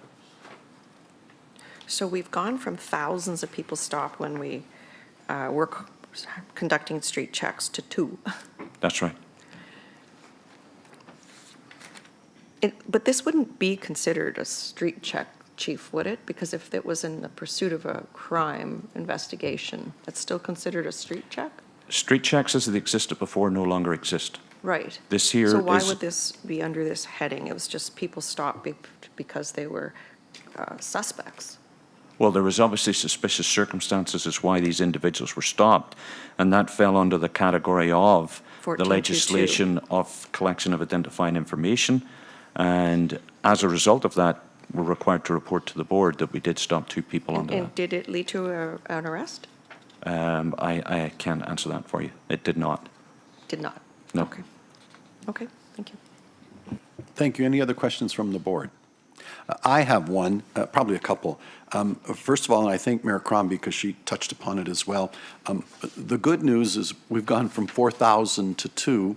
I think some of the young students will say from today, and we heard the message, really just two, because some of us are under the impression that it may be more than two, though I accept the data, but maybe it's a big step in the right direction, but I see we're moving in the right direction.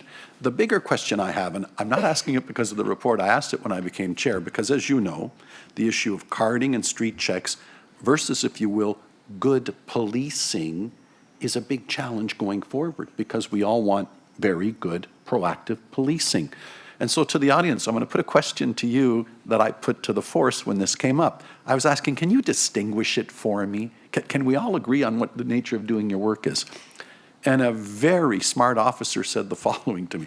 Nando, have you ever carried a gun in your life? And I said, no, I've never held a firearm in my life. So, okay, well, when you're a police officer, you know what a gun looks like, you know what it feels like, you know how it lies on your body.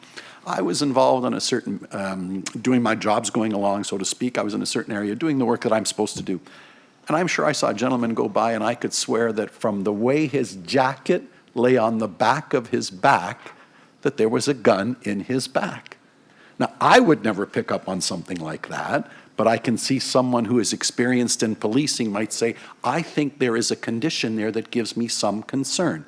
And from that, certain processes ensued. The officer was absolutely correct.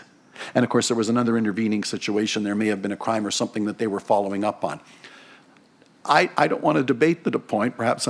I see the point being made that that's proactive policing, and a very clever officer had some reason to say, this is out of the norm, this is not the average person I'm stopping along the way, this is someone that I am suspicious has done or may have done something, because I think I see a firearm protruding from their back, and it may not be publicly visible, but under my eyes, I think it is there. I thought it was a marvelous explanation of how difficult policing is and what a police officer has to be able to do in terms of proactive policing. I don't know how many people would agree or disagree with me, but that is the challenge, and I commend the officer for being that proactive and acting on information that he saw. Chief, your comments on something like that and speaking to the bigger issue. It is very good work by the police officer, but that type of stop is not captured under this particular report. When the officer would have saw what appeared to be the gun in the back of, he now has grounds to stop that individual, search them, arrest them, and hold them accountable for having the firearm in their possession. This here is those circumstances that someone has reported a suspicious circumstance, or the individual, it fits a description of someone that we are looking for in relation to a crime. We may engage in the conversation, but may not arrest them and proceed any further. But this legislation provides us the authority to be able to do that. And there's only been 2 of those throughout the region. So, Chief, thank you. So my follow-up question is, what I take from what you say is, in both instances, none of it was random. There was a pre-existing condition or something that led the, and I think that's the fine point. That is my understanding. Yes. See, and I hope we can all agree that's good proactive policing, and that's what we want our officers to do. And I, as chair, would say I agree with that, and I think we had to make that fine point. Does anybody else wish to speak, or any questions at this time? If not, if I could have someone move receipt of the report, Mayor Crombie, Member Chatha, all those in favor, that is carried. Okay, going back, the next item we have on our list is we have a presentation today from Peel Regional Police on parolees in the region of Peel. Chief, would you like to speak to this, please? Yes, for this presentation, I've got Detective Christine Robinson here and Inspector Paul Pogue. So, a matter of a couple of weeks ago, we had an individual at a halfway house here in Brampton, and there was a perception that the police could just take this person, arrest them, and remove them from the region. And Detective Robinson, she is in charge of our offender management unit. She is responsible for monitoring our parolees and the activities of some of those individuals who are now living within our region. And to be able to give you some perspective of what we do and how we manage that, I've asked Detective Robinson to come along here today to give you a presentation to help you understand it. It's not easy. And in dealing with the individual we're talking about is Madeline Harks. The work that Constable Robinson did and the people who work with Constable Robinson at 22 Division and so on, This was phenomenal work to be able to monitor this individual and deal with this. So I'll hand it over to Christine. Thank you. Good morning, everyone, and thank you, Chief, for those very kind words. And thank you for the opportunity to come today to speak to you about parolees in Peel Region. We have put together a PowerPoint here just to give you a little bit of an overview of how it works in the region. And I'd like to start off by giving you some information as to exactly how many parolees are currently residing in our region. We have 309 parolees that live within Mississauga and Brampton. That number can fluctuate slightly from month to month, but generally remains fairly stable. You'll see that the vast majority of our parolees are federal, and a much smaller number are provincial. Now, an offender's sentence upon conviction is what will determine whether they will be a federal parolee managed through the Correctional Service of Canada or a provincial parolee, and they'll be managed through the Ministry of Community Safety and Correctional Services. So for the purpose of this presentation, due to our numbers, I will focus on statistics and processes relating mainly to federal parolees. In terms of our 271 federal parolees, this slide will give you an indication of what type of offenses they've been involved in. So you'll see that almost half, 46% of our offenders have convictions for drug and firearm-related offenses. 31% relate to violent offenses. 14% for sex offenses. Around 6% have convictions for property crimes, and those would include things like break and enter, fraud, and then a small percentage for other, and those would include things like impaired or dangerous driving. If you're not aware of how parole works, and it can be quite intricate and complicated to say the least, once an offender has completed his or her custodial sentence, they will be eligible, not necessarily granted, but at least eligible for day parole. And that eligibility begins anywhere between 6 months or 3 years prior to full parole, and that, of course, is dependent upon their sentence. Full parole eligibility begins for federal offenders after serving 1/3 of their sentence or 7 years, whichever is the lesser, and of course there are exceptions to this, most notably with offenders with convictions for homicide. For offenders who have not been subject to parole, perhaps they didn't apply or they were denied, the law still provides that the last third of their sentence must be served within the community. Again, there are exceptions. The Parole Board of Canada can elect to seek what's called a detention order to keep them in custody, but for most offenders, they will be released on statutory release to serve the last third of their sentence within the community. Many of these offenders will end up in what's called a correctional facility, residential facility, otherwise known as a halfway house. Some may reside on their own with family members or other approved residents. Long-term supervision orders, and this is what we were dealing with Ms. Harks recently, are not a form of parole, but for offenders who have completed their sentence and reached something known as warrant expiry date, but may require further supervision in the community because of acute concerns for public safety, they may be subject to what's called a long-term supervision order, or LTSO. These offenders often do reside at community residential facilities for at least part of the period of their LTSO. There are two halfway houses in Peel. Both are in Brampton. Ellen House is for female federal offenders and is located at 30 Ellen Street in the Main and Queen area. And St. Leonard's Place is for male federal offenders at 1105 Queen Street East, just a little east of the 410. It's important to note that the supervision of parolees rests mainly with either Correctional Service Canada in the case of federal offenders or the Ministry of Community Safety for provincial offenders. Their supervision rests with them, but we, of course, are tasked with managing the parolees once they're here. This just gives you a little bit of information on how Peel Regional Police receives and processes information that parolees will be residing in our region. So the information will come through, in this case, Correctional Service Canada, to our corrections coordinator, who is a civilian working within the offender management unit.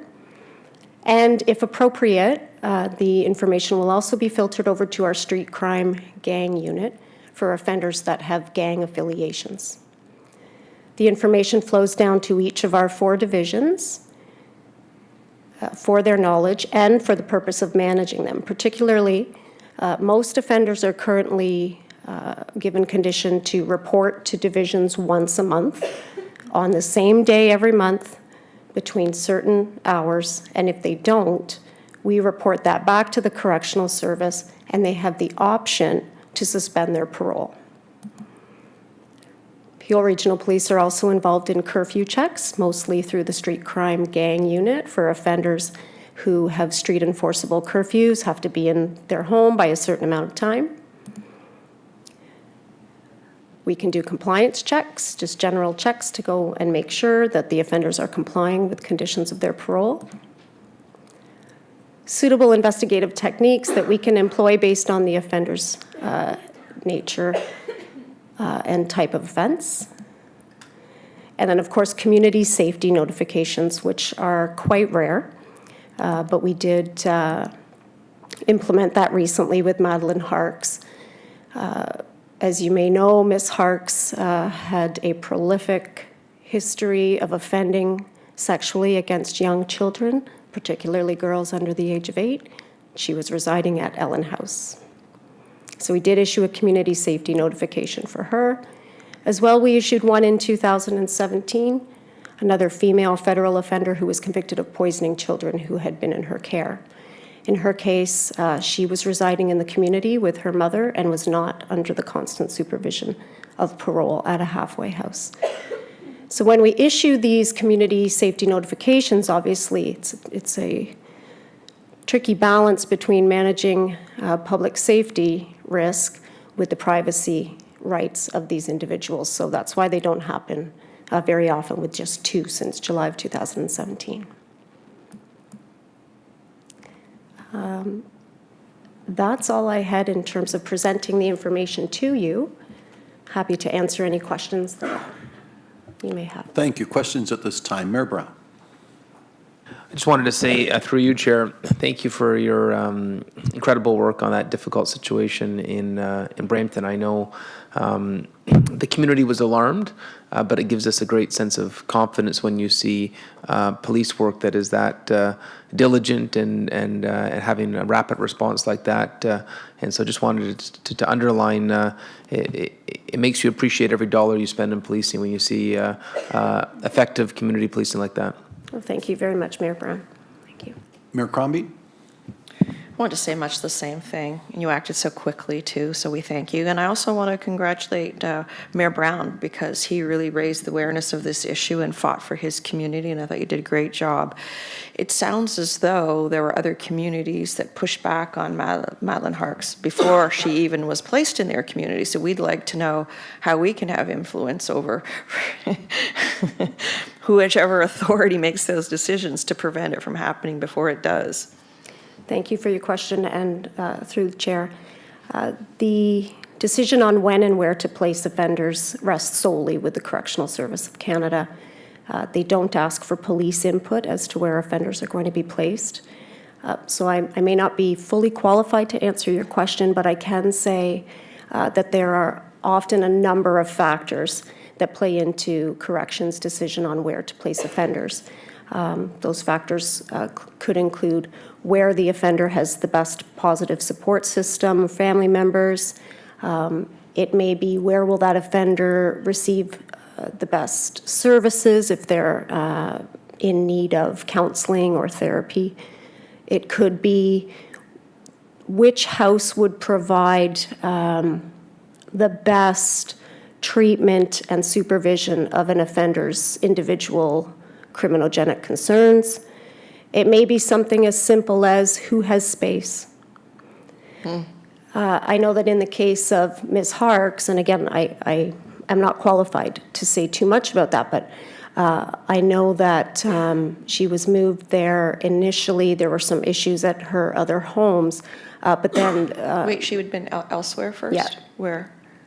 She had been in Hamilton initially upon coming to Ontario, and then moved to Toronto, came to Brampton. We were her third stop. Third stop in Ontario, correct. Okay, and so why was she moved from Hamilton and Toronto? Again, I don't feel qualified to answer you There because... must have been a rationale given. And I believe that Corrections Canada would have to be the one to answer that question for you. Possible they fought back, and so until we did, we didn't. It's at the time. Sure, We don't entirely know. possible. It could have been some sort of political rationale as well as practical. It could be any of those scenarios. I know that they were in the works prior to Ms. Harks having her warrants suspended, moving her back to British Columbia simply because Ellen House is a home, one of few, that can house a mother and child. Okay, and she can't be with children. And she can't be with children. So again, there are some logistic considerations that they have to, that play into the movement of the offenders. Well, I thought Mayor Brown did an outstanding job raising the issue and fighting back, and you obviously engaged and you monitored her and found to be her in breach of her parole, which was terrific. But does it have to go that far? Shouldn't communities have input into, offenders like that in their community? Thank you. I don't know if the chief wants to make any comments either. Chief. As Detective Robinson says, it isn't our decision. And really, it sits with Corrections Canada. We aren't even consulted when it comes time for their placement and the that input. There'd be the placement? How many days was it before you found out? Few, at most. Many offenders will arrive prior to us even being notified. So we certainly don't get any sort of lengthy heads up in terms of when the offenders are coming. Is that something we as a board can write to certainly Ralph Goodale or someone to say that community should have advance warning when offenders will be placed in their communities instead of after the fact? It would be nice to have more information, but in saying that, in the number of individuals that are released in our community that are on parole, the way we manage them once we become aware of it, you can see that they have a little impact on the community because of units such as Detective Robinson's unit being able to manage them and ensure that they understand they're being supervised. This individual here, once we became aware of it, you can see how effective we were in managing the situation. So it would be nice to know in advance of that. So there are 309 that we are watching at any one time. It's a big number. Chair, I'd like to move that we draft a letter to the minister that would require them to give us advance notice before an individual is placed in our community. And perhaps you could put your signature to that, and the executive director can help you draft it. Might need a seconder. Mayor Brown, would you be willing to second that? Absolutely. Okay, I'll put it on the floor for discussion, the sentiments of the board in terms of proceeding in that matter. Does anybody want to speak to that motion? If not, all those in favor? Broadly, so that any community has advance warning. That is carried, and I would be supportive of that motion as well. Thank you. The only other point that I would make is, and difficult as it is for me to not want to talk at times, but it really hurts that I can't expound upon more than the following: the remarkable work of the chief and Mayor Brown and the staff when this came to light. Like I said, the public sees the duck. I saw the legs under the water doing this. And the importance that Mayor Brown put on it, virtually in stopping every other file, in contact with my office and the chief and his staff. I want the public to know, though I can't explain in great detail, the great work of the officers in Peel Regional Police by probably just saying the following. We know that as a public you were concerned we were just and even more so concerned. And trust us, we took your concerns and your well-being into consideration and did our jobs. So kudos, Mayor Brown, to you, because you were exemplary in the attention that you focused on the health and the well-being of your constituents and the residents of Peel. The chief had the exact same concern before anybody had to say anything. We're on it. And it was damn good policing, and I'm proud of you, and I'm sure Mayor Brown is as well, on behalf of all constituents in the region of Peel. Well done. Happy to send the letter out. Okay, move receipt of that presentation. Madam Mayor, you would have done so at the same time, and that is carried as well. Thank you very much. Moving on to other new business. First of all, just to be clear, items 6 and 7 were dealt with on consent. Is that correct? Oh, sorry. Oh, they've been pulled from consent. Thank you. So am I on to item number 6 first, of course. So first, item number 6, the 2018 External Funding Assistance. It's on the floor. Do I have speakers? Yes. Mayor 16 is Mayor Brown. Mayor 12. Go ahead, Mayor Brown. Thank you, Chair. I was looking through that that External Funding Assistance Public Police report, and I noticed when it came to the COAST program, and obviously we've shown a lot of interest in that. I just wanted to know, when we had the budget earlier this year, we talked, I know that the chief had responded that we were looking at the work they were doing in Hamilton, and I just hear about this more and more in the community about how integral it is that we are, that we work in a connected fashion with our mental health agency. So it's great to see that we have an allocation. Just maybe a little bit more of an update on how that progress is happening. What progress is underway to continue to expand our work with mental health agencies so we don't criminalize mental health issues. So just thank you very much for your question. Through you, Chair, we are really underway with this. And actually, I'm going to turn it over to Deputy Chief Andrews because it's his staff that are currently working that, and he can speak to that. Sure, Mayor Brown.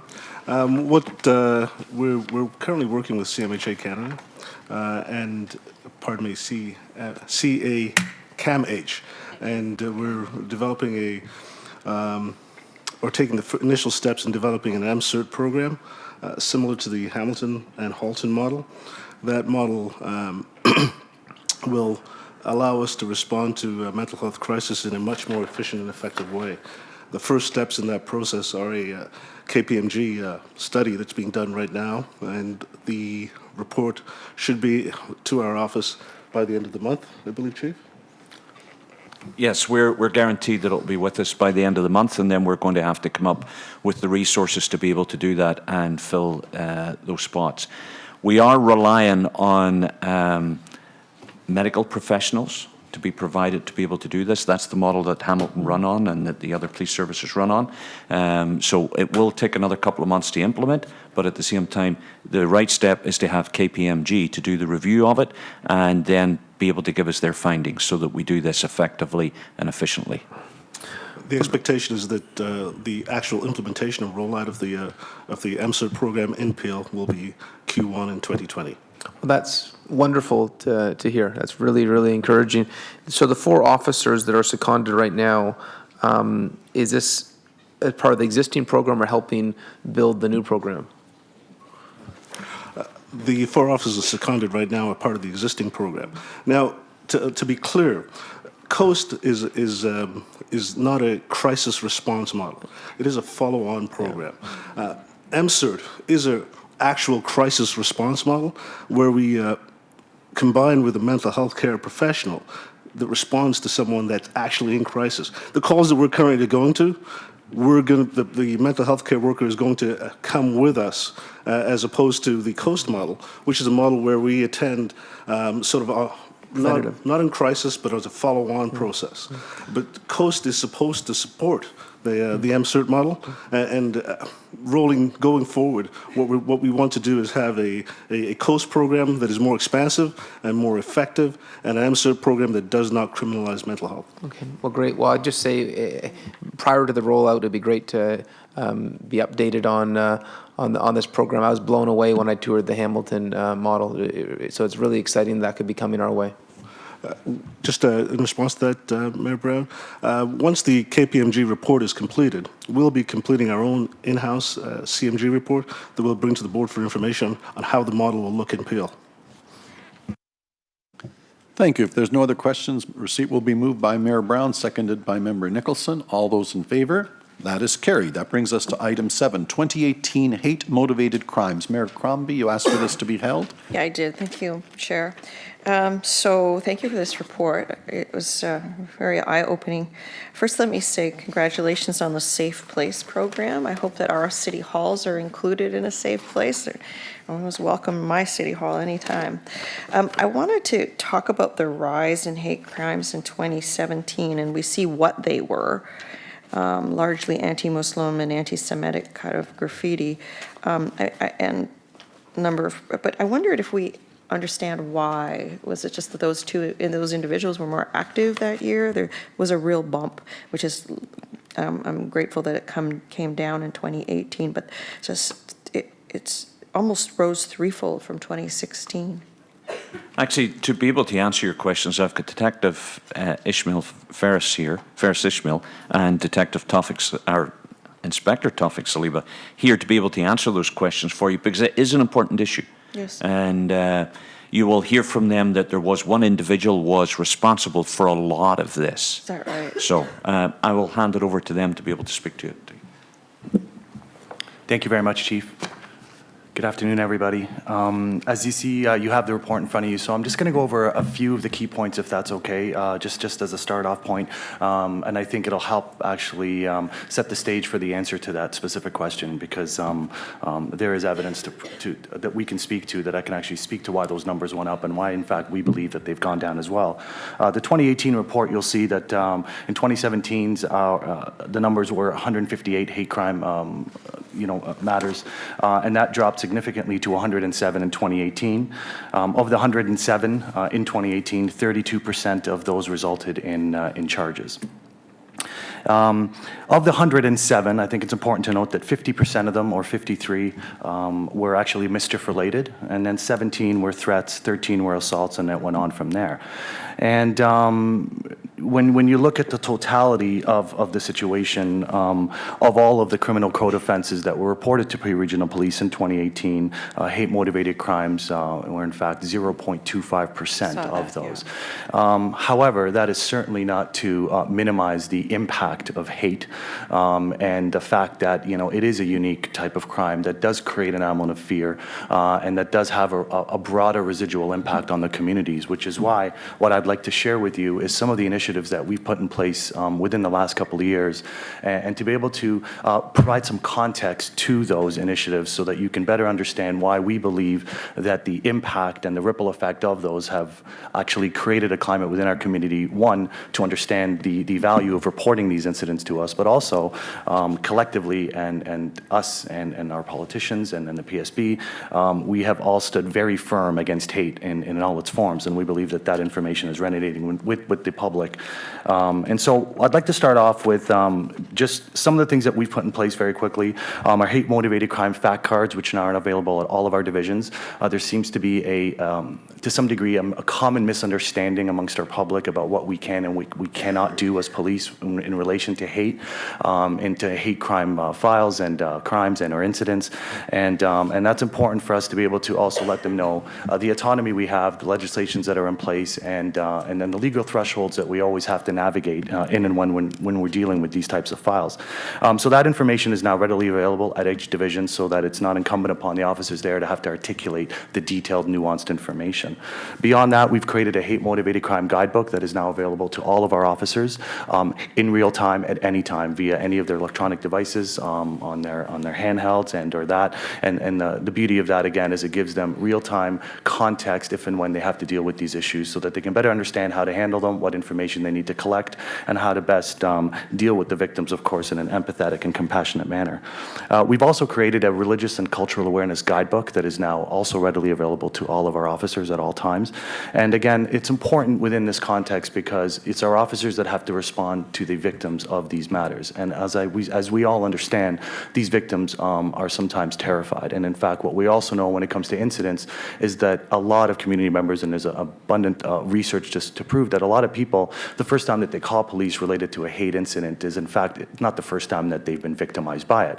It's usually something that, unfortunately is akin to, death by 1,000 cuts, where, over time you just feel like, okay, I have to say something, or there's an incident that has in fact, become so abundant that they need some type of, to be able to explain it and or share it with the police. So it's important in that context that our officers have the cultural competency and the capacity and understanding when dealing with these victims, who many come from some of our most marginalized and racialized communities, if and when we're dealing with the victims, to have just a brief understanding about some of the nuanced pieces, to build that compassion, to build that understanding, and so that they can in fact invoke genuine empathy when they're dealing with the victims, because that in itself is in a lot of ways beyond the criminal aspect, is what we can do to help eliminate and curb the residual impact and the broader impact of hate. So these are things that are available, and we've outlined 10 of the most prominent religions and cultures within our region, and that is information that is available to our officers, and we believe, and we've heard from them, that it has been an excellent resource for them to use. We've also created a hate-motivated crime educational video that is now available on YouTube. It's also available on our internet site. It's about 3 minutes and 30 seconds long, that again provides the public an overview of hate, and again with the underlying narrative that it is just as important to understand what it is not, where the threshold is, but more importantly to always pick up the phone and call us if and when you feel that you have been a victim of hate. Not to sit there and ponder whether it's something that's going to meet a threshold or not. We need to know about every single thing, and we will document it and we will deal with it. Which will bring me to the next thing, and something we're quite proud of, is our reassurance protocol. So it's a protocol that we've now implemented that has become part of what we do and how we do business in the region of Peel Regional Police, that is. And it is, simply put, we have now mandated that anybody who is a victim of hate in any way, shape, or form, again, anything from a slur to an assault, anything that meets a criminal threshold or not, will receive a follow-up phone call from the officers in our Equity and Inclusion Bureau within a timely manner. Of course, not to interject and or interfere with an ongoing investigation, but to offer the victim and their families an additional layer of support, to ask them if there's something that we can do, to put them in touch with victim services and AOISP and some of the wonderful partners that we work with, to make sure that they know that even though they reported this, and because in certain situations we don't have the autonomy to go ahead and proceed with criminal charges, that we, by virtue of that, are not condoning this behavior, we are not supporting this behavior, and that we stand united in making sure that everybody feels safe at the end of the day, in and amongst the ongoing investigation that may be taking place. That in itself has had a great impact. The feedback that we get from the individuals that we contact is, first, I can't believe you're calling me. This is wonderful. This is exactly what I needed to hear. And in some cases, they do, in a voluntary setting, accept that social connection and victim support. And in some cases, that call alone is enough to help them manage the unfortunate residual impact of those instances. There's moments, too, where we'll actually go and make personal visits to those families so that we can communicate to the young kids that are unfortunately sometimes the most impacted by this, when they have to witness something like this and are having difficulty understanding why it is that this is happening to them and their loved ones. The other thing, of course, as you mentioned, Mayor, is the Safe Place program. That's something that we're very, very proud of. We have now 34 businesses and over 180 associated locations where the Safe Place stickers are now fixed within our region. We will continue to work with our Mississauga, Brampton Boards of Trade and our and the many BIAs, and we'll continue to go out there and broadcast and promote this program so that we, in fact, ideally every business in the entire region has the sticker affixed. And for those of you that don't know what the program means, it's really just a symbolic gesture. It's an ability to, and it's really something that allows, and by displaying the sticker, you, one, take the oath that you now will create a safe place for individuals who are victimized by hate to come in and report this matter to police in the event that you can't do it within your own home, or that something might have just happened. But again, it's also a more symbolic gesture insofar that shows that communal support to make sure that we absolutely stand against hate in all its forms. And I think that alone has been very well received, and we'll continue to push that program onwards. The other great thing about this program is by registering with us, you actually then take it and you're accountable to make sure that you educate the people that work within your business about many of the nuanced pieces with hate specific, the LGBTQ plus community, and be able to kind of speak to them and educate them on pronouns and things along those lines. And we can offer and provide some of that educational material to them as well. And one of the last things I want to touch on is that we actually played a pivotal role with the Ontario Police College and an academic expert, and we co-developed a advanced hate crime and extremism course at the Ontario Police College. We ran 2 iterations of this course last year. The course got the attention of Public Safety Canada, so there's of course a feedback and there's a assessment loop that's built in as well, so that we can of course build and continue to work on that and then continue to develop. As we know, hate and violent extremism is a changing landscape, so the information has to be continuously updated. We have been able to filter in all of our divisional coordinators who are assigned to deal with hate-motivated matters. They have been through the first 2 iterations of this course, and we'll continue to offer this course ideally 3 to 4 times a year at the OPC. We'll be partners, and we'll continue to work with them to make sure that all of our officers have the opportunity to be a part of this so that they can build their capacity in this space. Now, it's important for me to share that with you because Mayor Crombie, you had mentioned, you know, the big jump, right? Yep. And I think that, you know, what I spoke about when we presented this information last year, and I think what was communicated too by the PSB, and I think there's a general feeling that there is, of course, a rise in nationalism. There's a rise in the far-right movement. There's unfortunately more people that are starting to align themselves with many of these individuals who are unfortunately propagating rhetoric and hate and ignorance through many different social media channels. And due to the fact that we live in a world now where anybody can communicate anything that they feel and you know, and attract millions of audiences, if even 1% of those people decide to follow through, we now unfortunately have a bit of an issue in our hands. So we believe that that is part of the reason why those numbers spiked. We certainly believe that the big drop, and I think I speak for the behalf of all of us, is that we have come together and we've solidified our stance insofar as hate will not be tolerated in this community. And I think that's a big part of it. The other piece is the educational component. We've gone out into our communities and we've educated them on the importance of this through many of the different protocols and things that I've mentioned to you here today. But beyond that, we've gone and we've worked in interfaith groups, we've worked with community partners. Respectfully, Mayor Brown, Mayor Crombie, I know that the 2 of you have stood up firmly against this and been very vocal in that, and we've heard from our community members that support and the combination of us working to solidify our collective stance on this, we believe has made a big impact in the community to say it is not tolerated, it is not accepted, and that we will do everything that we have to make sure that we eliminate this in all its forms. But I think beyond that, there's certainly more that needs to be done. We know that hate is unfortunately an issue that is unique from other crimes insofar as it's not motivated by money and other things. It's actually something that's infused in ignorance. And I believe that the more we educate, the more that we build our collective cultural capacity, competence, and understanding, the more we're able to, in fact, invoke genuine empathy when we're dealing with the victims so that we don't unintentionally further victimize them through the process of them making the reports.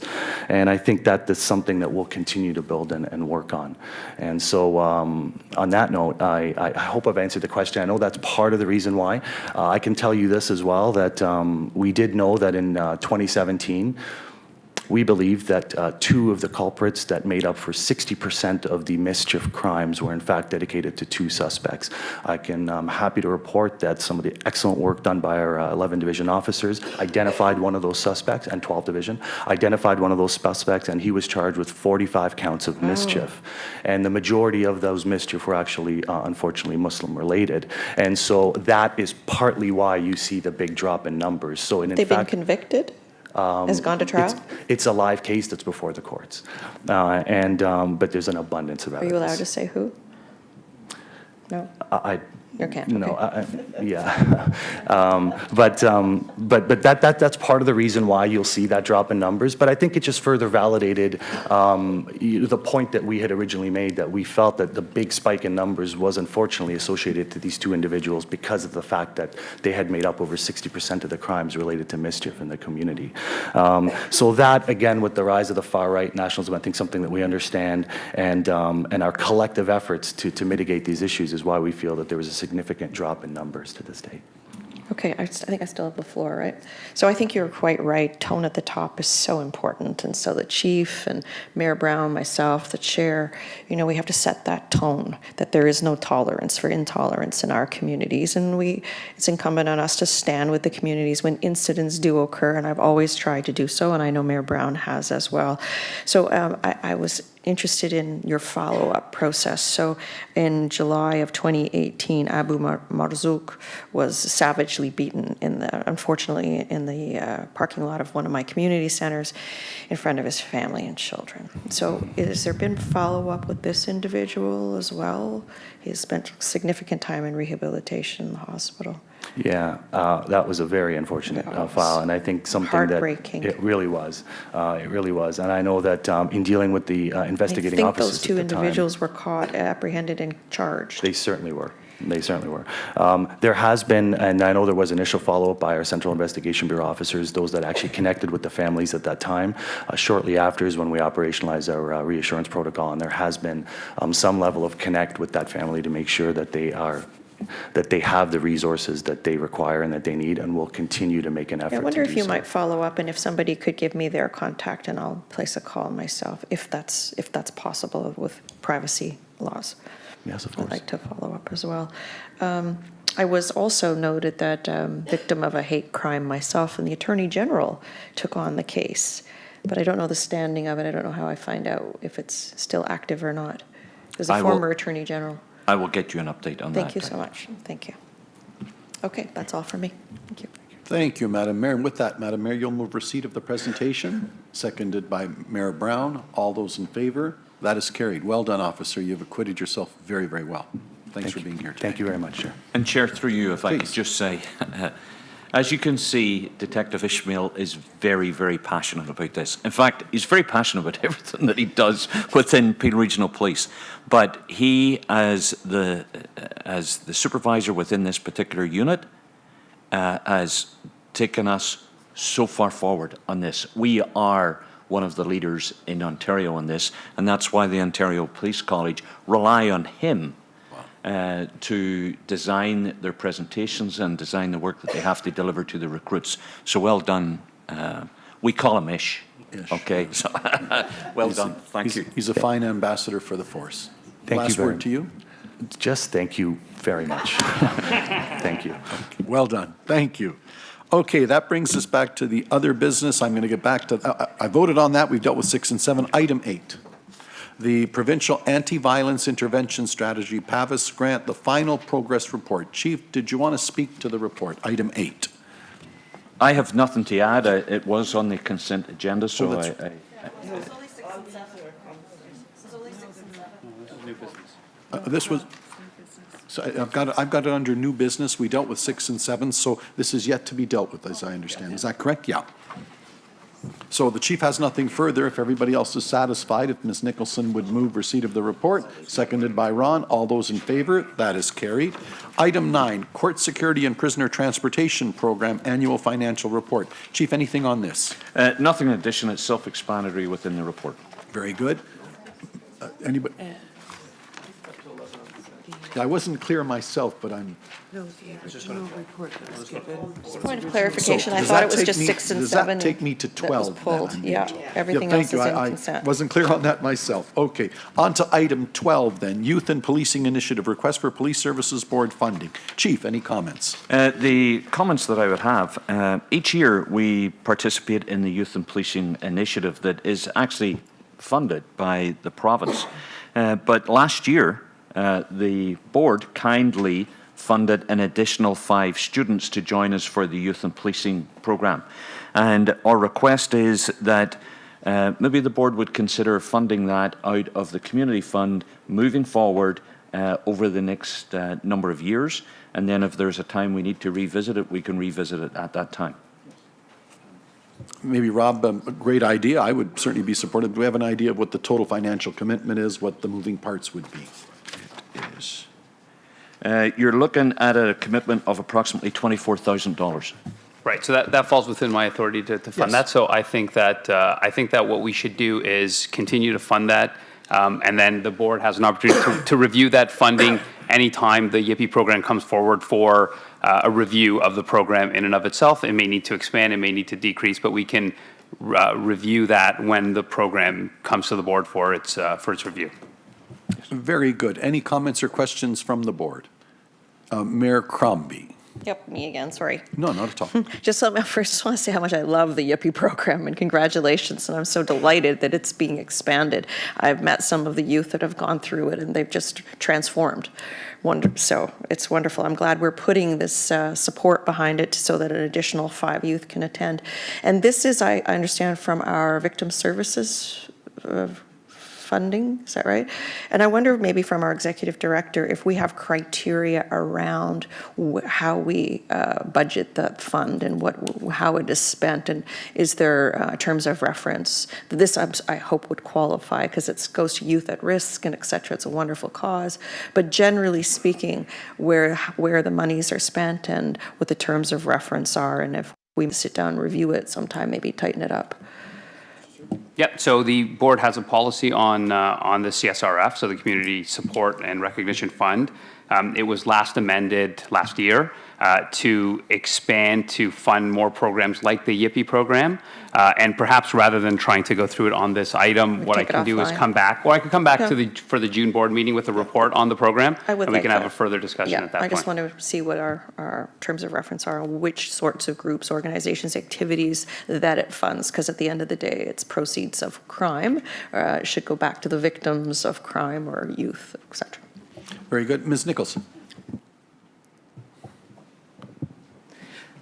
In supporting what Mayor Crombie says, I totally, fully, 100% support our YIPI program. I've been very fortunate in terms of being able to see these young people when they come in the program, and also to speak with them after. And they are changed and are better for what we do, and they go out and become very potential. They reach their potential. So I just want to say thanks for the program, and I'm happy the board is supporting with more money. And maybe our police services could look at more capacity to see whether we could even increase the numbers more. A lot of marginalized children and youth have been transformed by this program. Thank you. Well said. With that, it has been moved by Mayor Crombie, seconded by Ms. Nicholson. All those in favor? That is carried. Item 13, development of the 2020-2022 3 strategic plan. Chief, any comments? So this is a process that we have to get going because our strategic plan expires at the end of 2019. I have staff here to be able to speak to it if there is any questions. You will see that in the development of the plan, we talk about the 2020 to 2022 or 2023. The reason being, with the implementation of the new Police Services Act, the strategic plan would actually be in effect for 4 years rather than 3 years. Previously, it was in effect for 3 years. But we want to start the process of going out to an RFP, hire the company, and start to get the process going. And then what we're hoping to do, once we start the process, is have a consultation with the board in the fall as we develop the strategic plan and start and put it in place. Very good, and I think that works. With that, if there are no questions at this time, moved by Mayor Brown, seconded by Mayor Crombie. All those in favor? That is carried. Item 14, 2018 Corporate Risk Management Annual Public Report. Chief. So this particular report is a report that really consolidates a lot of areas within the police service. Previously, we had reported on these as individual items, for example, our civil claims, our public complaints, our use of force, and so on. A committee had been formed as members of the board for us to be able to report to, and then take those reports and consolidate them into one report. So this is the first time that we've brought this report to the board in this particular format, providing the information that we have so that it's much easier to contain it all and be able to assess the information that you need. Okay, any questions at this time?